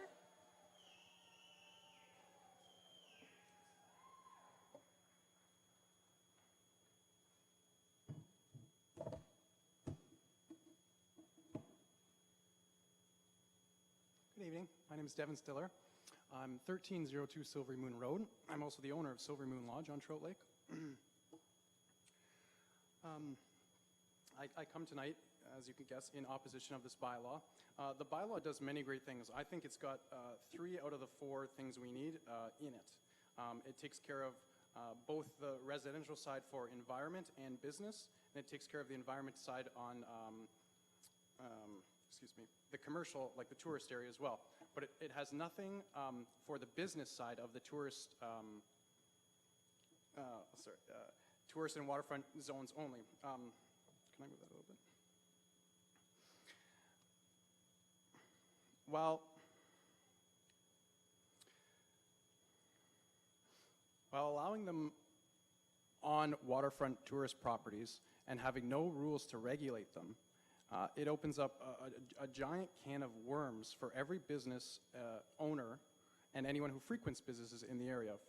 For example, again, I don't want to use Happy Summer Village as the elephant in the room, but I will just, as an example for what could happen. For many of you don't know this, you buy a unit, and then you're welcome when you're not there to rent it on Airbnb short-term. You're actually not welcomed, you're encouraged. They help you do it. They find the cleaning people, they do the dates, and it's your money to keep at the end of the season. So I only know this because I ran into a couple. They came to my lodge and we got to chatting. This summer, they bought the unit this spring. This summer they spent 1 week at the cottage and they rented it for 11 other weeks. That's 11 weeks that should be going to other lodges in the business, other motels, other inns.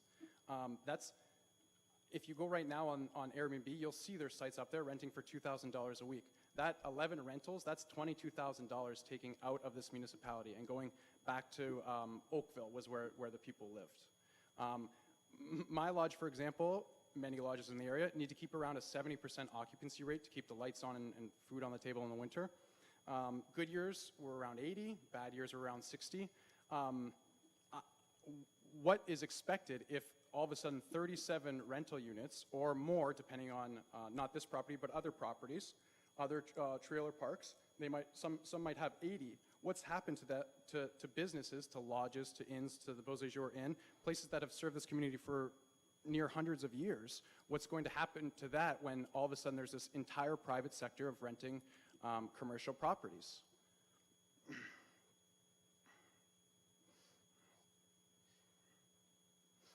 And my next point is what's stopping angel investors, so people who have no interest in ever stepping foot at French River, from buying up these properties because they see they're great moneymakers and staying in Oakville or Toronto or Ottawa, or wherever they might come from, and renting them out week by week. They're paying nothing to municipality, they're paying no income tax, they're paying no tax on the revenue.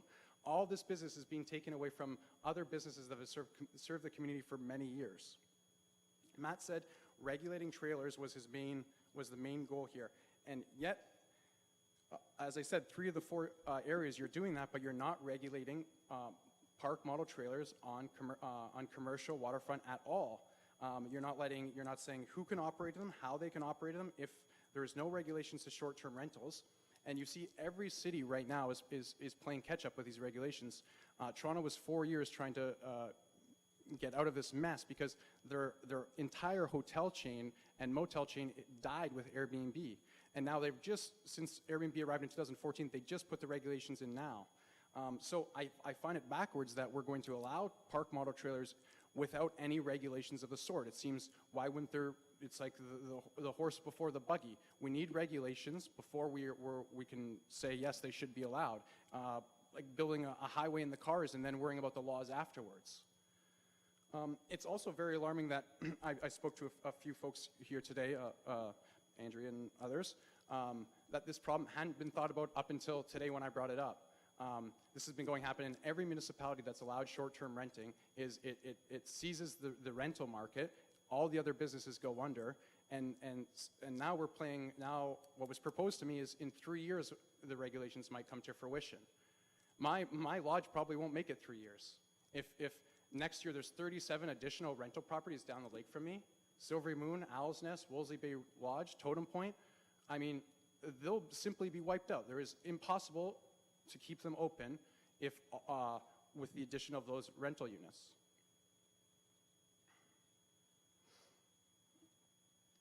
My solution would be to continue with the bylaw, leaving out allowing park model trailers in commercial waterfront zones until there are regulations put in place to properly regulate them. Otherwise, it simply puts the hospitality business in this area and all the people that rely on it for their livelihood, who've spent years building this community up to what it is, which is why the people want to come here in the first place, and it's putting all their livelihoods at risk, in my opinion. Thank you for hearing me out, and have a nice evening. Same to you, and thank you, Devin. Now I call upon Shannon Sullivan and Peter Levigard. Or will there be just one speaker? Yes. Oh, okay. Well, having the initials S as my last name, everybody's talked about everything that I wanted to talk about too. So I'm just going to wrap it up with, I have one closed question, and it is, I'm just wondering if, did council have to pass a resolution to allow this application? Did council have to pass a resolution in order to allow this application for this bylaw amendment? That's what's before us tonight. But for this hearing to Mel? be here? To answer your question, yes, so council did adopt a resolution to authorize staff to apply for the zoning application. Okay. So what Matt said earlier was that our latest comprehensive zoning bylaw was implemented in 2014, is that correct?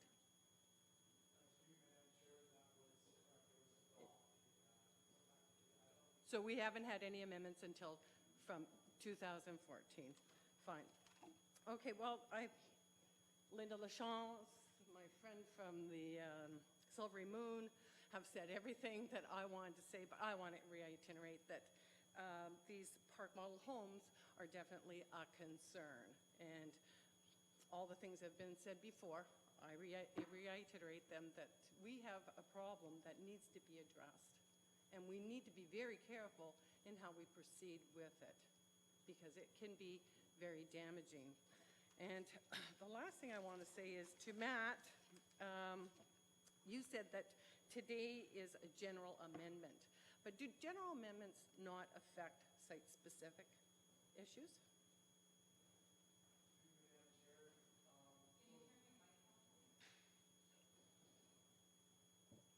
So let's rephrase the question. So the first part is, if I understand you correctly before I answer, does general amendments affect site-specific? Yes. The answer is no.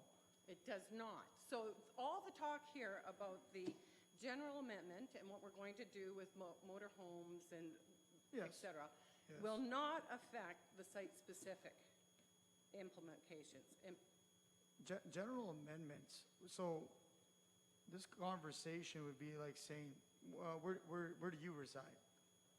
Settler Bay Road. Silver Bay Road, you have a waterfront property? Yes. Okay, and you've resided there, what's on your property? Just a general conversation. You have An a camp? off-grid house. Off-grid house, any other structures? Sauna. Okay, so that's what typically everybody in the area has, maybe sleep cabin, boathouse. So a general amendment is saying, okay, well, like you said, you implied earlier, making these changes. Now, you as a ratepayer that has, say tomorrow, you say, you know what, you have a right to follow the zoning bylaw. You have a right to implement whatever policies are in there on your property. Now, should you wish to do like an additional sleep cabin, because the zoning bylaw says you're allowed one sleep cabin.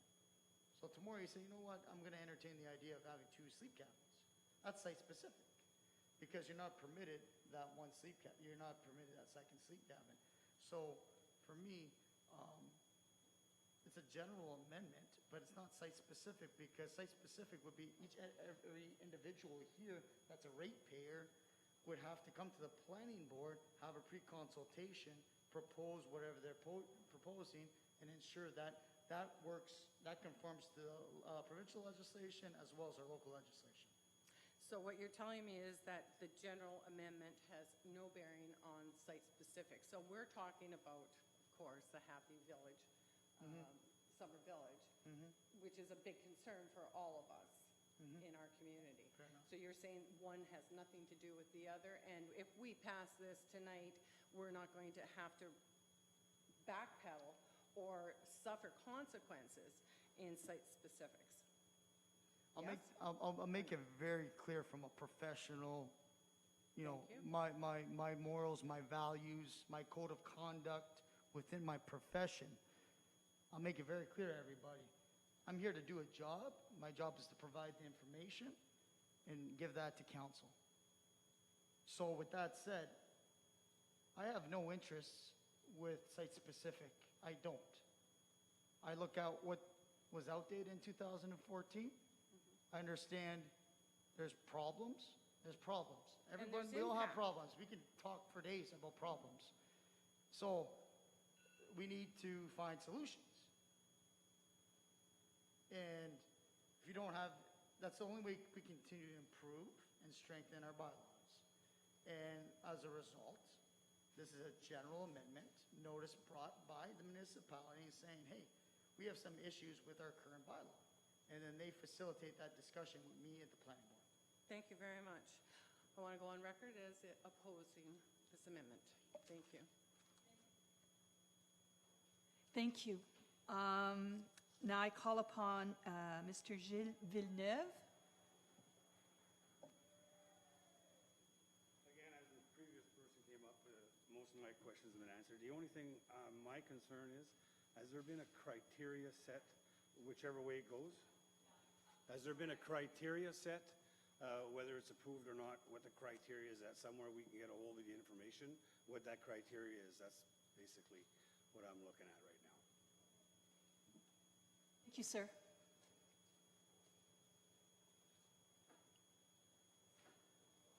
Okay, and my understanding that the last speaker is not available.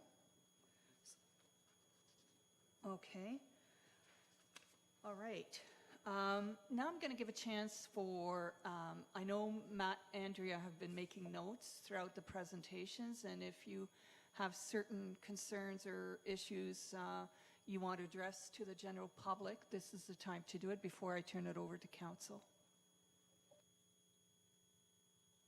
Matt, you want to go to the podium if you have anything?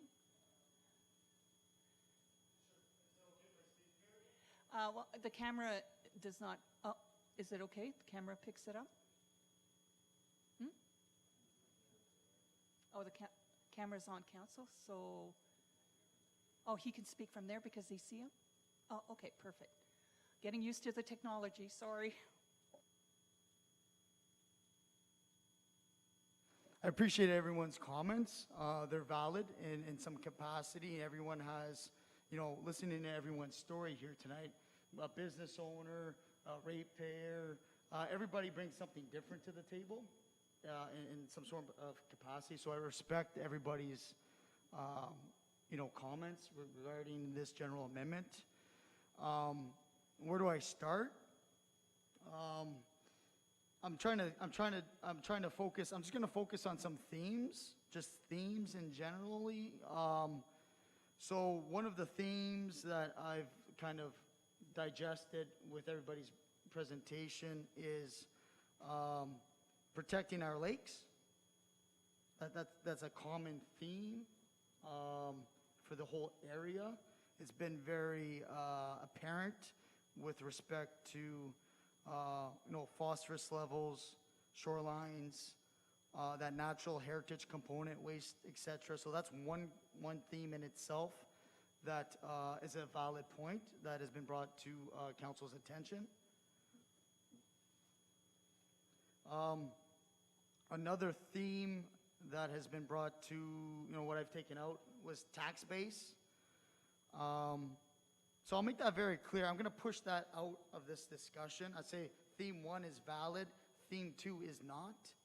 Why do I say that is we're talking about MPAC. MPAC is a provincial authority. MPAC has their own system in place in terms of assessing values. That's a matter of fact. So from a land use perspective, that has no validation from a Planning Act perspective. So I understand the interest some people may have versus businesses, waterfront properties, residential properties, the assessed values. That's not my job. If you have any concerns, you contact MPAC and you have a discussion with MPAC with relation to that. There is a system in place where you can do a reassessment, etc. So that's another theme that I took out of this. The third theme was about mobile homes. I did hear a lot about mobile homes and mobile homes versus park model trailers. Again, I'm not going to go in great detail. Obviously, I've spent several years with the Trout Lake Association. I've spent a lot of time with lawyers, case law, staff, examples, and I like to talk about just accurate information. So again, I might not change anybody's perspective, but at the end of the day, there's a clear differentiation between mobile home and park model trailer. There is. A lot of people, what I've heard is saying that they're the same. They're they're permanent. So this whole idea of permanent, if you want to take it to case law, which the courts will decide whether something is, mobile home or park model trailer, is the fact that a mobile home is permanent. Park model trailer is permanent, and then it's quantified by the use. Park model mobile home is used year-round. Park model trailer is not used year-round. It's not. And it's clear case law on that theme. So if I could give you any information, I know some people may not, based on all the letters I've read and the clear distinction, this is we don't believe, we don't believe, we don't believe. If I agreed with you, I'd be honoring that this evening. But I have enough evidence and facts to say otherwise. That's not the case. So that theme between mobile home and park model trailers is two separate case laws identified that in terms of permanent utilities. And at the end of the day, just because I have hydro water connected to a park model trailer, it's about the use. The use explicitly states it's a seasonal use, May to October. And when you're running a business, the business is closed. If the business is running year-round, then that's a fine. That's an enforcement. Then, yes, that's a mobile home. But you can't, that's the clear distinction between. So that's a theme that I took out about mobile homes versus park model trailers. That's valid, but it's valid in the sense you have to understand the difference between the two uses. MPAC, trout lakes, with respect to the language. A lot of people talked about intensification, increasing use of land. Again, this is general amendment. If you want to increase the use of land, means you want to intensify it, means you have to come see me to have a pre-consultation, or you'll go see Andrea. Because when you increase things, that means what? You need either permits or you need the right approvals to increase things. So you have to understand the intensification. Lot creation, when you create lots on a waterfront, what are you doing? You're intensifying the use. So there's no lots, I haven't seen any lots come to my board through the entire time I've been at the planning board, so there's no been intensification. Now, because everyone's here in this forum and setting, I like to give, again, the facts. I might be going off on a little bit on a side note because I'm no longer talking about, but I'm going to use this platform to educate people. So, the elephant in the room, you've mentioned it, a lot of people have, and I respect that, I get that. But you want to talk about facts, and you want to talk about intensification, increase of use. There's a number, you guys are all floating around with the number. I've spent a lot of time to educate people. I'm taking this platform to do that again.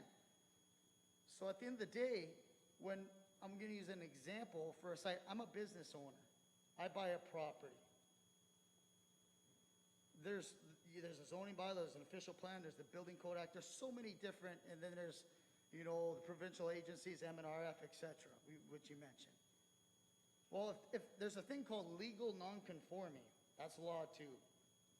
If you understand legal nonconforming uses, I won't get into it, it's more of a technical discussion with maybe lawyers if you want to get to that extent. I'm more than glad to have that discussion. But when you have something that has, people always say, hey, they buy a fourplex, they buy a sixplex, and what happens between the transaction between the buyer and the seller, the buyer doesn't know the information, buys it, and then finds out, there's a complaint and it's not legal, and they're saying, well, what happened? Well, that's just a small little example. It's the responsibility of the owners to prove legal non-conforming status. If you can prove legal non-conforming status, there's a number of ways of doing so. Then you don't have a case about increasing the intensive use of land. You don't. So I'm going to make that very clear. Now, if you don't have a case of legal nonconforming use, then I agree with you. You know, that's increasing the intensive use of land. I 100% agree with you. So from that aspect, you need to gather the evidence, the facts to determine from a staff perspective, like chief building official, there's criteria to prove that. And if you can prove that, whether it's the existing septic system that's approved by MOE, that's a fact. Existing sleep cabins within that use, existing travel trailers. If you can prove all those facts, you do, unfortunately, you know, as much as I would like to agree with you, you don't have a case. So my point is, understand legal non-conforming use, and in relation of this notion of increasing, you know, the intensive land use. So if somebody, I'll put a different spin on it. Most people here are from Trout Lake. Most people know. So if someone says, you know, I have a right to, you know, I have my seasonal dwelling. I go there in the seasonal, you know, from May to October, and I decide to decide to build a sleep cabin. Is that intensifying the use of the land? It's just a question. I'm going to leave, like, if you're going to put things in perspective, then I'm going to treat it fairly for everybody. So you have to look at it in that lens too. If I'm going to build a detached garage, does that increase intensive? No, it's not. You have a right to do those things. You have a right by law to build that. So there's no intensive increase in the land. So if you have an existing property, as long as you're maintaining that intensive use, you're okay. But if you are no longer, based on those facts, then I agree. It's an increase of intensive use. So I just want to make that very clear, because I think no one's ever talked about that. Everyone just easily chooses to, like, hey, you have so many units, and well, you're increasing it. Well, I'm here to give that educational piece to maybe give you perspective that a lot of people don't have. Yeah, sorry. Go ahead. Would a marina and water park be considered an intensive? Sorry. Okay. All right. May I? Oh. Okay, thank you. Hi. Turn off. Okay, I'll get back. The Trout Lake Association wants to protect their lake. The municipality of French River wants to protect the lakes. There have been no proposals on my desk for a marina. A marina would be new use and would have to be reviewed before it was approved. I'm not done. No. Oh, I'm sorry. I'm just trying to make myself clear. Oh, there's a bit more to what I want to say, though. So I apologize. That wasn't my intent. I feel like a lot of the fear that's coming from the Trout Lake Association is on things that have been spoken about but have not been proposed in reality. There are many checks and balances that would have to be put in place before any development goes beyond the 37 number that we've all decided is the capacity that has been on the property. Anything above that will trigger new development. New development means things like site plan control, where we sit down, we discuss what the development is proposed to be. We speak to the planner to see what studies need to be put in place to prove that the lake can handle that capacity, the land can handle that capacity, proper drainage is in place. I feel like we're worried about the future, and we should be, but adding a definition for park model trailer clears up a lot of confusion for its use. One of our speakers mentioned that a park model trailer is similar in use to a cabin, which is already allowed on waterfront commercial tourist property, an RV, which is already allowed on commercial tourist property, and it has the advantage for me of requiring a building permit. And I have to make a quick check for you, Matthew, is that if a building permit is asked for or is issued, that is when MPAC is triggered to reassess a property. An RV will not trigger any assessment because it doesn't require a building permit. A cabin will.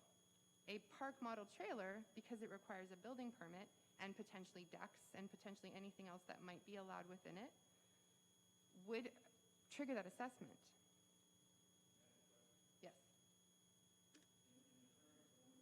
Can you come to the microphone, please, sir?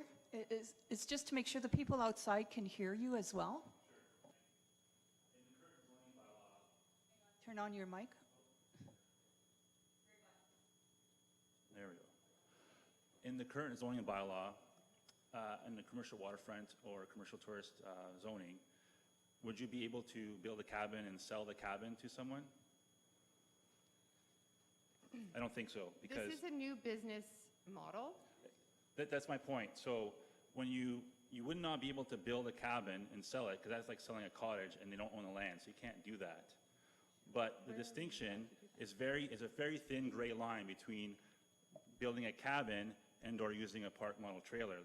The usage is very similar, and even though it comes in on wheels, and we talked about the definition, because there's no specific metrics around it, you could get a park model trailer from those manufacturers that's 1,000 square feet. Doesn't fall under the definition of park model trailer, but it still has a CSA Z241. So I'm saying the bylaw isn't clear enough to identify where the limits are around these park model trailers. Right? That's the challenge.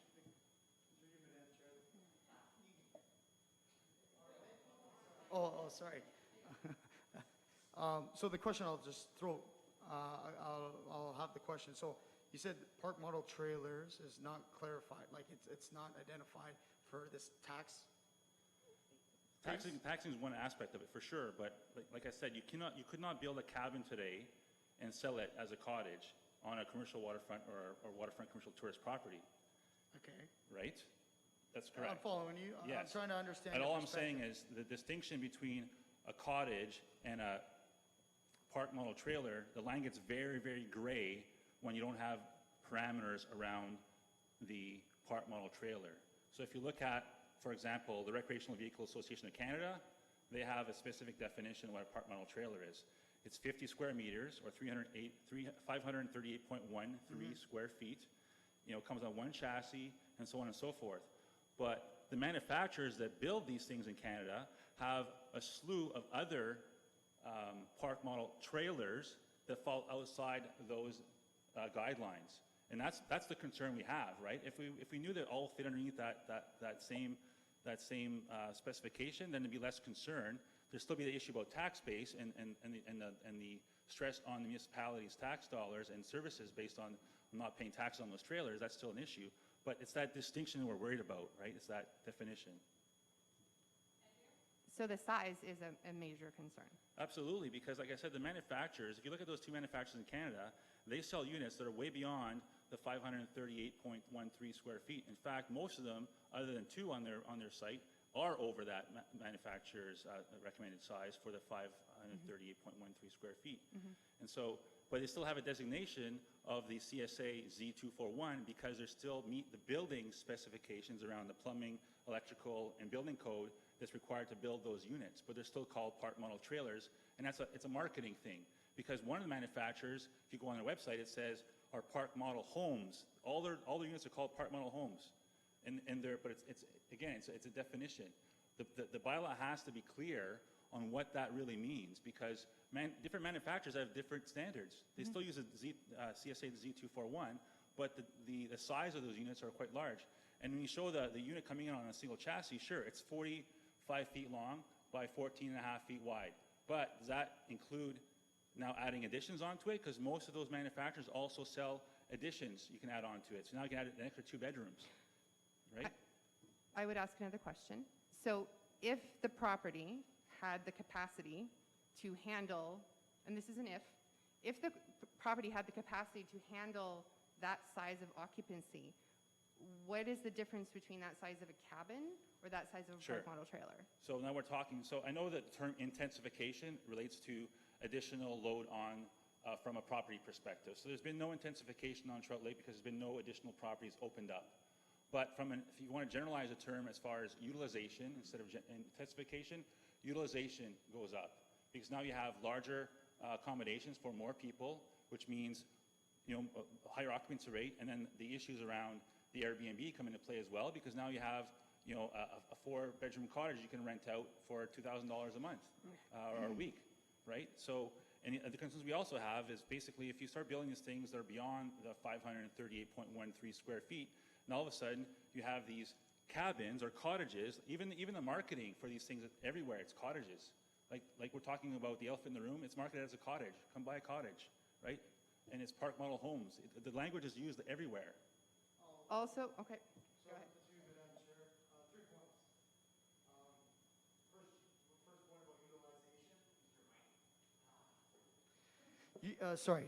The first point, utilization. I respect your perspective on that.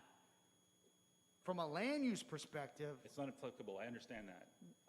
but I have to address it. I have to address that. I understand the distinction. So I respect yours, and then I just have to, again, I'm about having the right information from a land use perspective and saying, respect utilization, I see where you're coming from, but from land use, planning act, it's intensification. I agree with you 100%. Okay. Yes, Perfect. I do get the difference. It's Okay. it's a very big difference, right? We're not adding any, the lot's Yeah. not getting bigger. Yeah, right? so- We're not saying you have 100 acres today, you have 300 tomorrow. Yeah. I get that. So, but the reality, item number two, you said there's no parameters.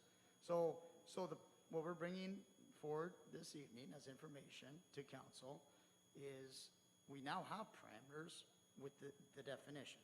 So that's a fair point, because going into this, we don't have anything. Mm-hmm. So you have to look at it at that lens too. So that was item number two. I forget a number. It'll come back to me. Sorry. So on your point, Matt, about the parameters, I agree with you. This is a step forward, for sure. This is a step in the right direction. I believe it is, but there's still a bunch of gaps. And those gaps have been, and other municipalities have been exploited by people while these gaps are there. So we're saying, do not pass this bylaw with these gaps, because the exploitation of these gaps could have tremendous impacts. And I know it's not a land use issue. It is more a municipal issue as it relates to taxes and everything else. That's not your issue. I get that. But the impacts are still there. The impacts are still real to the municipality and the taxpayers. So we're saying, take some time and consider this and add some parameters to make it less of an easy path for people to exploit this and leverage that in the future. That's our concern, right? At the end of the day, if you said we're going to plug all these holes in the bylaw, we'd be happy with that. But right now, we don't feel that's the case. And there's a lot of opportunity for exploitation, and we feel that's the case. I'm glad to hear that you recognize this as a step forward, because I really do feel like it is as well. If it doesn't go far enough, then I think that's a fair point. I find that speaking about development that hasn't been proposed yet has clouded the conversation, but I think that we're working towards a common ground here. We're passionate about it, right? So you get the passion in the room, you get it, right? So we're concerned because we see the potential. And I get what you're saying. There has been some things that haven't happened yet that people are worried about, and that's 100% the truth. But there has been things that have happened that the optics look not very good either. You have to kind of see our perspective on that, right? From an optics point of view, when you see these park model trailers going in, yet the current bylaw doesn't support them and there's no enforcement, then we're saying, well, what's going on? This is the optics that are in play today, right? So.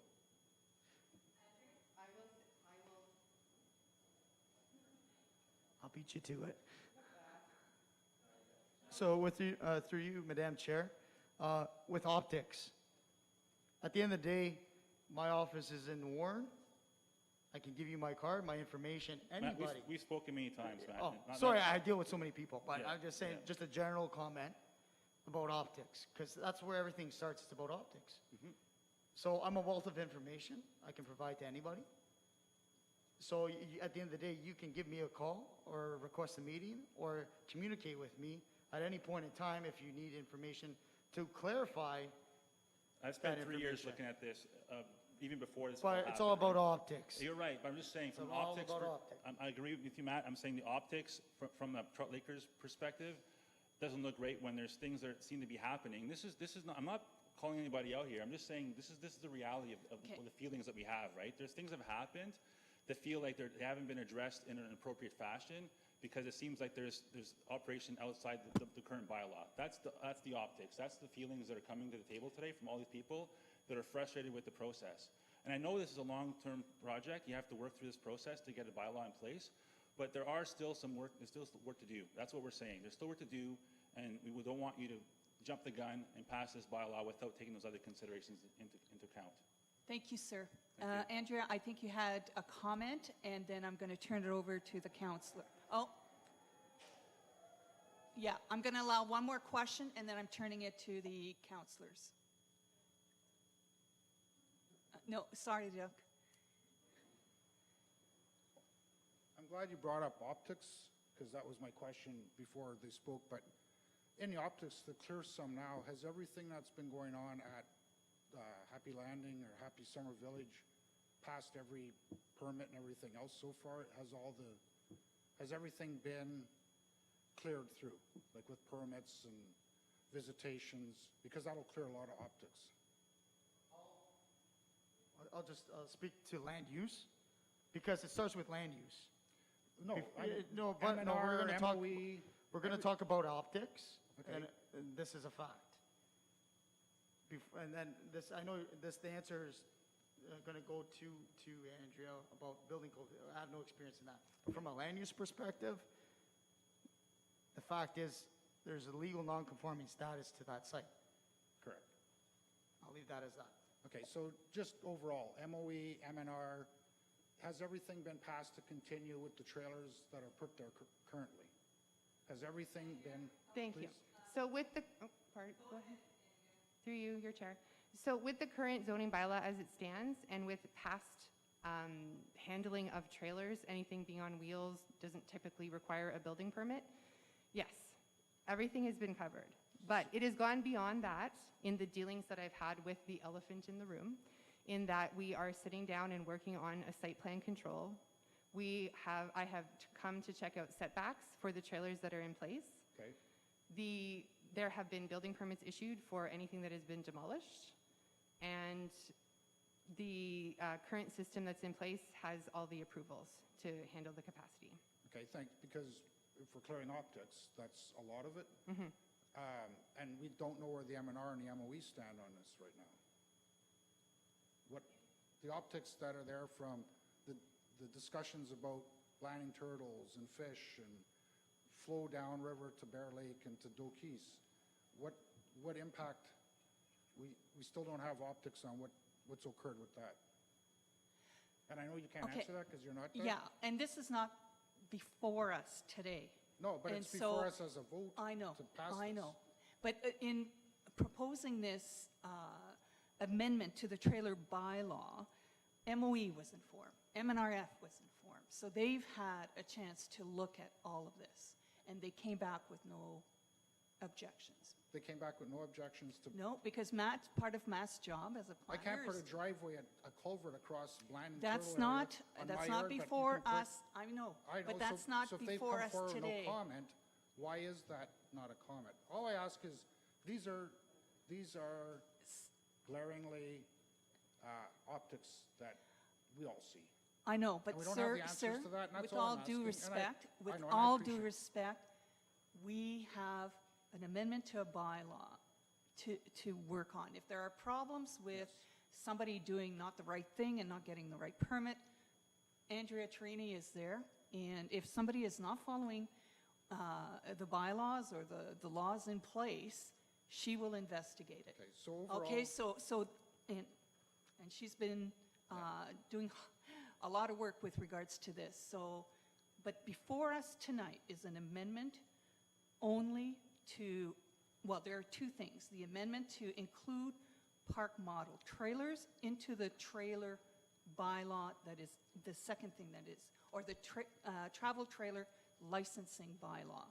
So that's what's before us tonight. So my ask on the fact that there's optics that haven't been cleared up yet is if that portion of the bylaw on the park model trailers can be postponed to another time, because obviously. If it has council not wishes to resolved. do that, that's up to the councilors to do that. Thank you, Okay? thank you. All right. I'm going to turn it over to the councilors because I'm sure some of them have comments and questions. Councillor Richard. Thank you, Madam Chair. I mean, I had like 4 pages planned, but a lot of the stuff has already been said, so I'm just going to summarize a few things. I mean, this is it's been a very contentious issue. We get it. We get it. I mean, everybody's passionate about where they live and their environment and things like that. But tonight we're here to look at a process that deals with general guidelines. This trailer issue has been dealt with for the last 5 years. It hasn't been pushed to council since April. It's been before us many times. Maybe COVID has pushed it maybe a little bit longer than we would have liked. We would have probably done this maybe a year ago. But we're not here today talking about a specific project or the elephant in the room, as everybody's been talking about. We're talking about a document that has about 16 pages long, and that touches park models in about 6 lines only. Okay, it's not about a specific issue. Does it indirectly affect specific issues moving forward? Of course. That's why we have guidelines. Guidelines are made to be able to, for people to organizations and municipalities to follow these guidelines so that there's no abuse moving forward. But I assure you, the process that we're doing tonight has nothing to do with opening up or giving carte blanche to one property and moving forward and just doing what they want. It has nothing to do with that. We're not doing that, and that's not the intent. There's no backdoor dealings with regards to anything to that effect. We're just trying to do our job. And like I said, it's not a carte blanche to give one particular property the ability or as some people perceive, the ability of being able to do what they want. I assure you, if there's any plans for getting to let's say the 38th or more unit, they will have to go through rigorous processes in order to get there. Will that property owner or another property owner, want to go with full torque and full force and want to get their way? Oh, maybe, but they'll have to abide by all the rules and guidelines that exist. I'm not going to go to the specifics about what they are because the people before you know way more than we do when it comes to the specifics in that. But I assure you, we're not here to do anything specific to enhance the profit or of one owner, and we're not here just for enhancing tax dollars. We're here for the betterment of the community, and that's what we're here for. Thank you.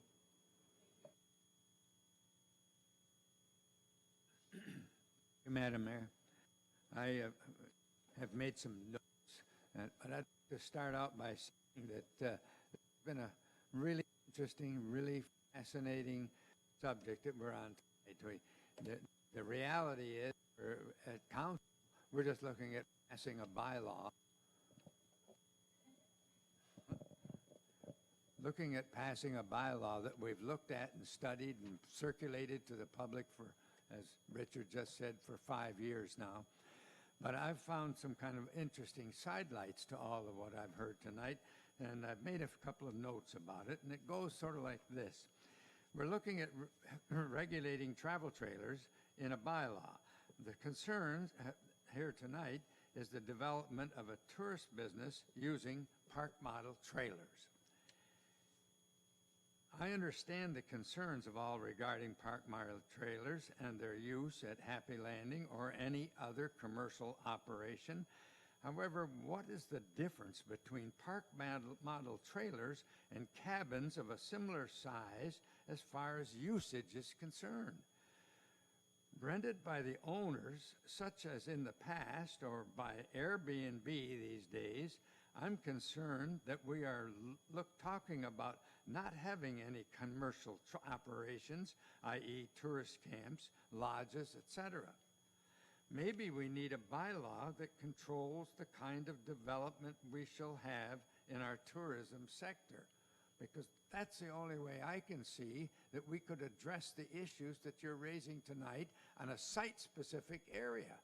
I mean, this one commercial operation on Trout Lake is site-specific, but whatever we did there would have to apply to every tourist operation we have in the municipality. And I think you have to keep this in mind. And I'm not saying maybe we shouldn't be doing that, but I think that's going to take a lot of study on the part of council. I'm a former tourist operator. I was in it for 50 years and down on the main channel of the French. So I'm very familiar with what could or couldn't be done, and I can tell you this, that if you want to be a commercial tourist operator today you're subject to one hell of a bunch of regulations and laws already.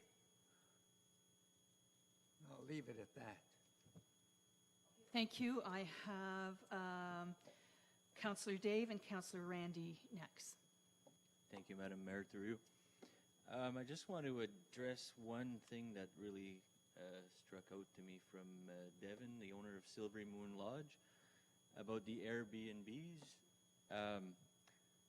I agree with you, the Airbnbs is not regulated, and it should be, but I think that's a totally separate problem from what we're dealing with tonight. That does need to be addressed, and we should be looking into that, but for this particular amendment, I don't think it really goes with it, but it does need to be addressed. You're right. Thank you, Madam Mayor, through you. Again, to Devin's point and to Dave's, Airbnbs are a growing concern in our community. I hear about them weekly from different private owners in my ward. And the mayor and I have had conversations since last year about zoning or amendments or bylaws regarding Airbnbs. So it's been on our conscious mind for a while now, and we are in discussions that next year we're going to tackle that problem because there needs to be regulations on Airbnbs, regulations to provide back to the community that these people are renting for high dollars and not benefiting our community. And that is something Devin, and being a previous tourist operation in my family as well, we're all conscious of and agree that there needs to be some changes to regulate that industry in our community. So that's just my comment on the Airbnb. Thank you. Councillor Renee. Hi, my name is Renee. I am the councillor in Ward number 6. I have, I guess, more or less been born and raised on Trout Lake. We have spent every single summer there. Our family, the Mayes, went from owning Silvery Moon Lodge to purchasing a camp next door. So I do realize the issues and the concerns you have. But at the same time, you guys you're anticipating a problem. Happy Summer Village, or Happy Landing Lodge, as I know it, has always had 37 trailers. Or not 37 trailers, combination of trailers and cabins. They are putting in park trailer models, which in some campgrounds, if you go look at the trailers there with the addition, are much bigger than a normal, or what is being proposed there, in my opinion. Some of the trailer parks out in Albin or Bear Lake or on Lake Nipissing have huge additions to their things. Some of them are look very poorly to the eye. Some of them, the trailers are falling apart. But that is not the issue that we're raising today. Today we are talking about a lot of people have 4, 5, 6 trailers on a waterfront property right now. What we're proposing is we are going to allow them to have one, and it's going to have to be hooked up properly to sewers, and it's going to have an electrical inspection done so that we know where their water is going. We know where the septic is going. It's because we have a lot of trailers right now in the area where the septic is going in the lakes, or it's just being flushed out under the trailers. And a lot of people are breaking the law because we're not supposed to have trailers, and they're doing it anyways. And we're not able to control everything. So now we are trying to bring a law to try to enforce and get people to respect and do things properly. And in my opinion, having set rules on what can be done, and like you said, vacant land has, 5, 6, 7, 8 trailers on them. We've, recently dealt with a campground that, was paying vacant land taxes that had, more than 25 trailers on it. They are now commercial property. There are ways to be doing things to make, if you want a commercial property, then, you know, you apply for those licenses and those permits and the rezoning. And so, in my opinion, I understand many of you don't agree with the park trailer models, but you can buy a trailer just as big as a park trailer model and put it, maybe not as high, but if you add an addition to it, yes, you can. I mean, and maybe not. But in my opinion, I mean, I think this will help us to regulate where the sewers are going. I mean, these people are using, a lot of people are using our services, they're using our garbage, they're using our roads, they're using our fire departments, our police are going out there and they're paying vacant land taxes. Or they have, you know, they're using their cottage on the lake as a trailer park. Well, it's not a trailer park. It's made for a cottage, you know, and a sleep camp. But they have 4 or 5 trailers. We see it right now all over the place. And this is what we are trying to regulate and stop. So we're allowing those waterfront properties to have 1 trailer. And, you know, but a commercial property is already zoned commercial. This is for a residential use, waterfront residential or rural residential. We have people living in their trailers here in the village that should not be living in those year round, but they do. Like, and this is what we're trying to regulate. And we need to start with a bylaw and put rules in place to allow it, because right now, they're not supposed to be doing it and they're doing it. So we could go out and tell everybody to remove every single trailer, but we're gonna end up in court like we did a few years back, and then we're gonna be wasting a lot more taxpayers' dollars money to do that, because everybody's gonna be bringing us to court because we, you know, they're gonna say, well, it was grandfathered in. Well, it's not. So that's just my opinion. Thank you. Any other comments from council? Councillor Bob? Yes, thank you, through you. I hear all your comments, your concerns, and they are all valid. Happy Landing Lodge, as I know it, the Tessier family way back,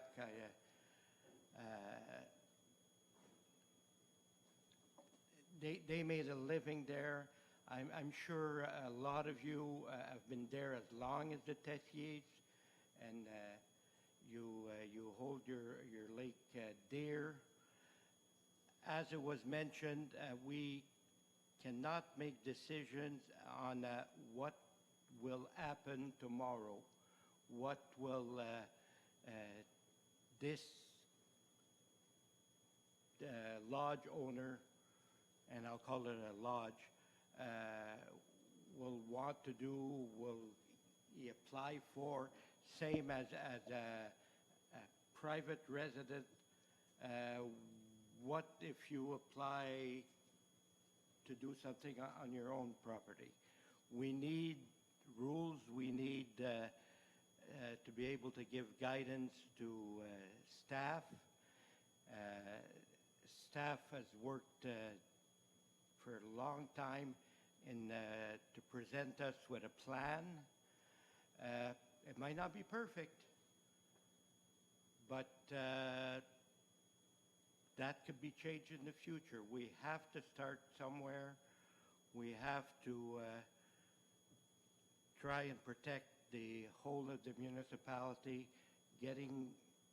Yes, revenue is a thing for garbage, for road upkeep, and things like this. And I appreciate the numbers. I forget your name, sir, and the back, that you were at 0.08. I appreciate that, and you multiply those numbers throughout the years, and they're wow. But we have to look to go forward, and I appreciate it's Kevin. Is it Kevin Silvery Moon? Cool. I also was not owner of a tourist operation, but I ran for the family, which I was married into, Presqu'île Camp, and I know the business. And what you said, this couple you talked to, that they rented 11 weeks out, that is scary. It is scary. And as you mentioned, Randy, that Airbnbs, we have to look at them in the future. And those are my comments, Madam Thank you, Mayor. Councillor Bob. Okay, any other councillor wish to have a final word? Okay, then I declare that this, oh, sorry, did I miss? Oh, Andrea, sorry. Thank you, Your Chair. So I do think that all of this discussion has revealed that there are issues with waterfront commercial tourist properties in our entire area. They have been, up until now, really not closely scrutinized by any municipality in the area. I applaud a very strong association who is protecting their lake. I think we all want to make sure that our lakes are taken care of. I think that this inclusion of the definition for park model trailers strengthens our bylaw, strengthens my position as CBO in asking for building permits. I would agree it does not go far enough. I think that there is more scrutiny that should be put in place. And we're in a unique position where many waterfront commercial tourist properties are changing hands. So there are sales, there's more money being put into these developments. There are different ideas for how people want to use these properties. The one specific property that we've been talking about this evening is one of many that I'm involved in, whether it be discussing the options of site plan control, whether it be working with the owners to see what is legal non-conforming and what isn't and what needs to be cleaned up, buildings that have been built without permits. Waterfront commercial tourist properties are an issue, and we will work on them. We have worked on the travel trailer licensing bylaw and amendments for residential properties to this point. And also quickly to Airbnbs. This was not a new conversation with me today with the owner of Silvery Moon Lodge. The idea of it being used on waterfront commercial tourist properties, a little bit new as far as that being an option for rentals, but Airbnbs or short-term rentals are being discussed between myself and Matthew with the municipality of Killarney, with the idea that this information will be coming to French River as well. So there has been work done, just so that you're aware that we are aware of the issues. So that's what I want to add. Thank you. I believe Councillor Randy has one more comment, and then I will close the public hearing. Thank you, Madam Mayor. Through you to Andrea. Just a quick question. You mentioned that you wished you could go further with the bylaw to give it more teeth. What would you foresee if you had a perfect world? Thank you, Councillor Hazlitt. Not necessarily more teeth, but the idea of just being involved in the development and oversight of where we already are with our waterfront commercial tourist properties. We don't know on many of them. So knowing what's there and what's being proposed for new development, I think will be an excellent tool for us as a department to have some more control and say in how these properties develop. But that's not before us tonight. Okay. Yeah. No, the public hearings are closed. There's, at this point, Madam Clerk, I believe that there is a resolution to adopt the general amendment on the general zoning amendment to include park model trailers. Am I correct? Okay, so seeing that, I need a mover and a seconder so that it can be discussed. Moved by Renee and Dave. Does council have any further comments on the motion before you? Councillor Dean. So I just have a question. So what we're actually doing here with park model trailers is adopting the definition that we have. That's correct. That's all we're doing here now? That's all we're doing now. Oh, okay, thank you. All right, any further questions from council? Seeing none, all those in favor? 1, 2, 3. Thank you, carried. Now, we're going to I'd like to advise that there is a 20-day appeal period during which time any person or public body may, no later than 20 days after the day that the giving of the written notice as required by Section 3418 of the Planning Act is completed, appeal to the Ontario Land Tribunal by filing with the clerk of the municipality a notice of appeal setting out the objection to the bylaw and the reason in support of the objection, accompanied by the fee prescribed under the Ontario Land Tribunal. During this appeal period, no building permit may be issued or other work commenced. So now, Council, I take you to item 7 of your agenda, and this is to deal with the presenting the approved trailer bylaw, license bylaw. Andrea, do you have final comments? No, you're fine? Oh, I'm yeah, sorry. I'll open it up to you I after. was going to ask for a recess for 4 minutes. Oh, pea break? Oh, okay. Is it possible? We've Well, been here for a long time. I know. This is the last thing. Okay, fine. Okay. Sorry, It's okay. if you really. No, okay. no, well, Are there any questions with regards to the trailer bylaw? I know we've had a lot of discussion. Seeing none. Oh, sorry. Oh. Oh, yeah. There's only 2 limited at a time. So just one thing that I would like to clarify. So staff is suggesting that once council considers the travel trailer license bylaw, that we only do first and second reading. This allows staff to apply to the courts to have our set fines approved. Once the courts approve our set fines, then it could come back to council for third reading. So this is for the travel trailer licensing bylaw only. Okay, does everybody get that? Okay. Madam Clerk, did I get a mover and a seconder? No, not yet. Moved, okay, by Bob and Randy. No further discussion. So this is only for first and second reading only. All those in favor? Carried. Thank you. And I need a motion to adjourn. Moved by Randy and seconded by